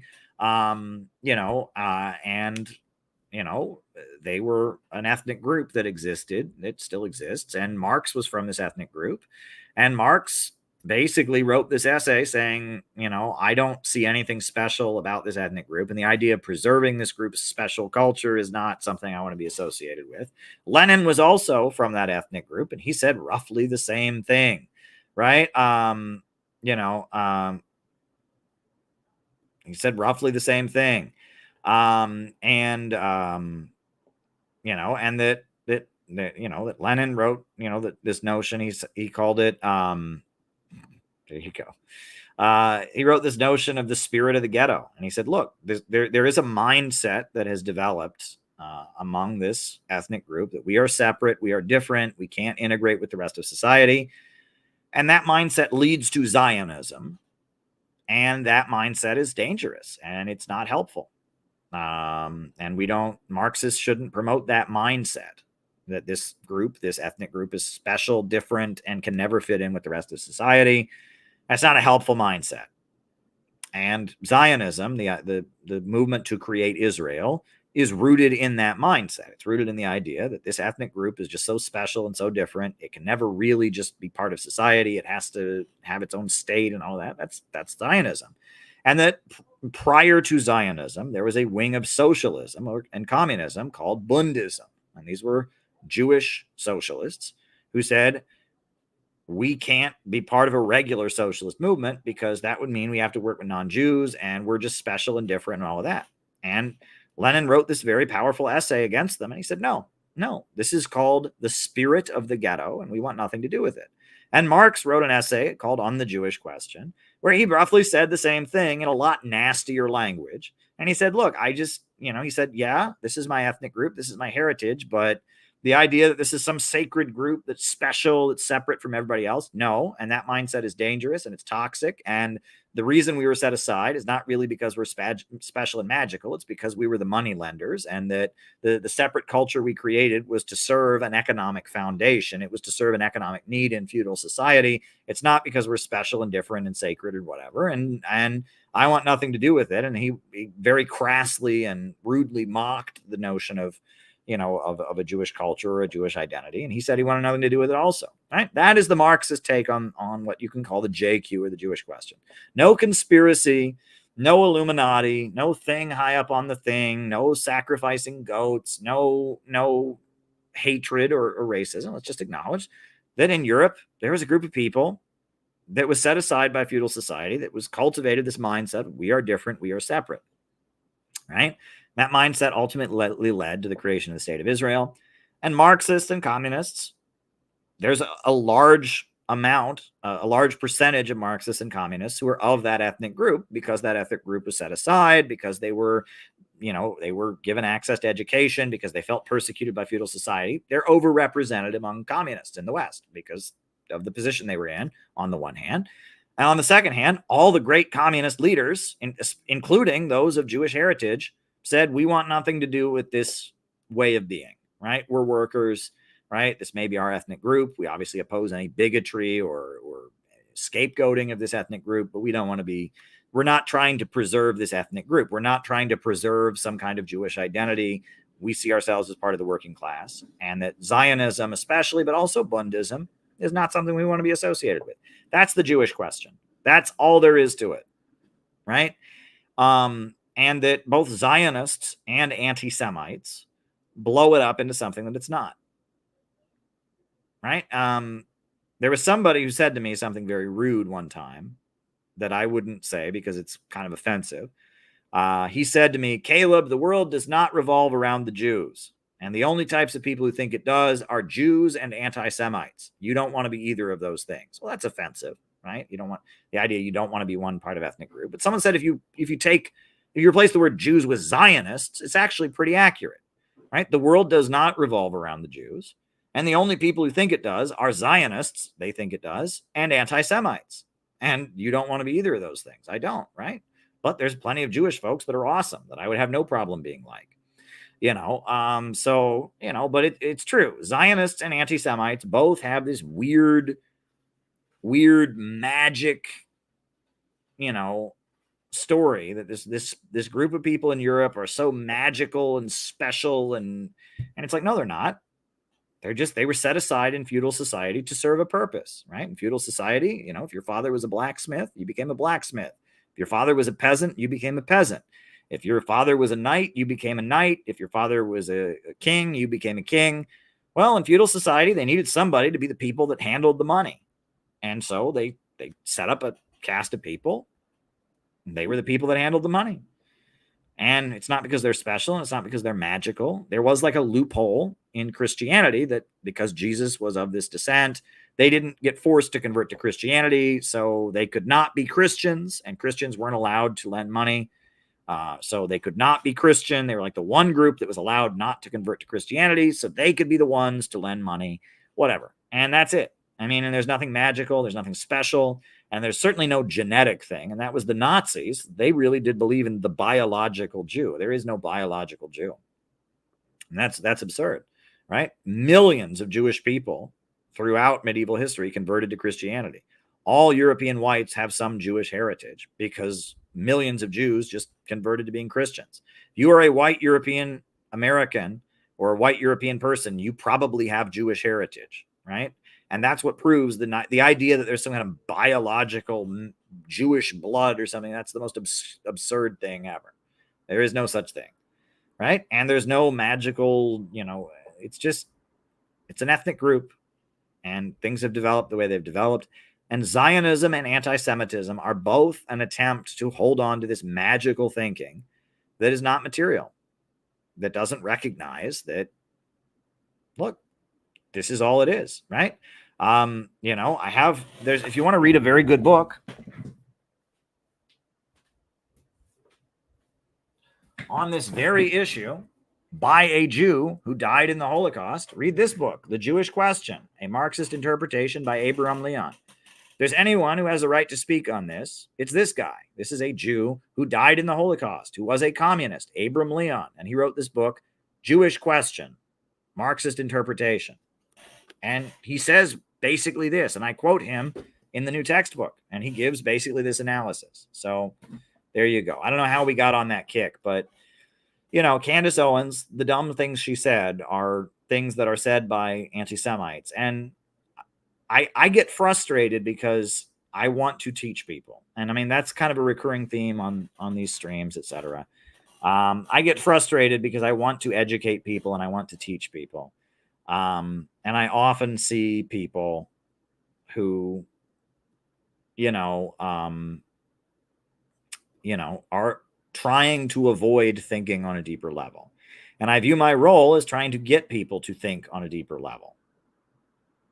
And so when I see people going out of their way to think on a non-deeper level, it grinds my gears, so to speak. All right, thoughts on the so-called Russian attack in Kiev. Well, look, I don't have the details in front of me at the moment, but, this is an ugly war, and Russia has offered a peace deal, and I hope it ends. I know that Russia does have a policy of not aiming at civilians. I also know that there have been a number of occasions where Russia has taken an aim at a legit military target, and the missile system, the defense missiles of Kiev, strike their missiles and divert them, and they end up hitting another target. That happens. I also know that there have been situations where the Kiev government shoots missiles that hit their own people, and they blame it on Russia, even though the evidence shows otherwise. There's many examples I can point to of situations where we're told, the evil Russians just ruthlessly murdered somebody, and that's not what happened. So, this particular incident, I'll comment on it at a future time, I'm sure. But I will also share this, which is that, there was a group of children that had been ruthlessly murdered before Russia ever, launched its special military operation. These children were dying for 8 years. These children died, the Alley of Angels, and no one cared about them. No one talked about them. They didn't exist. Mainstream media never told you about these people, never expressed any concern for them, and because they're not on CNN, all these people that their hearts bleed for Ukraine, they have no idea that these children died, and they don't care about them. And they were killed. 8 years after there was a peace treaty, the Minsk Agreement, they still kept bombing these people. They still kept killing them, right? Donbass and Lugansk lives matter, right? And so, I want this ugly war to end. I want there to be a peace deal, and Russia offered a pretty good deal. This needs to end. And pouring billions and billions and billions of our tax dollars to keep this ugly war going on is not in America's interest. It doesn't benefit you, doesn't benefit me. It certainly doesn't benefit Ukraine. It's not good. So that's what I will say on that question, right? And my heart goes out to anyone who dies in a war or has a family member who dies in a war. And I would never try to, belittle the death of any innocent person. So, that's what I say about that. But there you go. So on that note, it looks like we have reached the end of our stream for tonight. Thank you, everyone who has stayed loyal to this community, who has faced hardship, who has gotten stressed out, who's gotten overwhelmed, but has stayed true to this. I am just moving forward. That's all I can do. I have learned that this is what I must do. I must march forward. I must not back down. And that it is necessary for me to just keep going. And, people need to take breaks, and I need to take breaks. There are times where I take breaks. You all know that. But I am relentless because this work gives my life meaning. And so I will keep going. And if you need to take a break, you need to step away. I respect that. And if you would like me to change the way I operate, if you have suggestions about how we do things, if I'm open to that as well. But the idea that I should stop, the idea that you can't do this, Caleb, you can't be doing this, you can't be who you are. No, this is who I am. And my personality is not going to change. And we've built beautiful things. We've done beautiful things. This community has done amazing, beautiful things because of the passion and the energy that I bring to it. So I'm not going to stop. And people have tried to stop me before from many different ways, many different angles, and they've all failed. Can't stop, won't stop. I don't surrender. And I've got a job to do. And if you want to do the job with me, come on board. If you don't want to do the job, that's fine. If you want to do the job for a little bit, take a break, that's fine. Don't compete, create. That's a really important thing. I'm not competing with anybody. You can be a member of CPI, be in anything else. I got a job to do. You want to come with me and get the job done, you're more than welcome. So, speaking of which, if you want to send a morning message to help build this community, that would be awesome. The morning message link, we can always use more morning message submissions. Here's the link. If you want to do a morning message, we can always use more morning messages. Am I infallible? No. Do I make mistakes? Yes. I admit that. Do I claim to be flawless? No. Do I claim to be God? No. But I just keep going. This is my life's work. This is my commitment.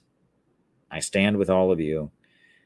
And the struggle continues.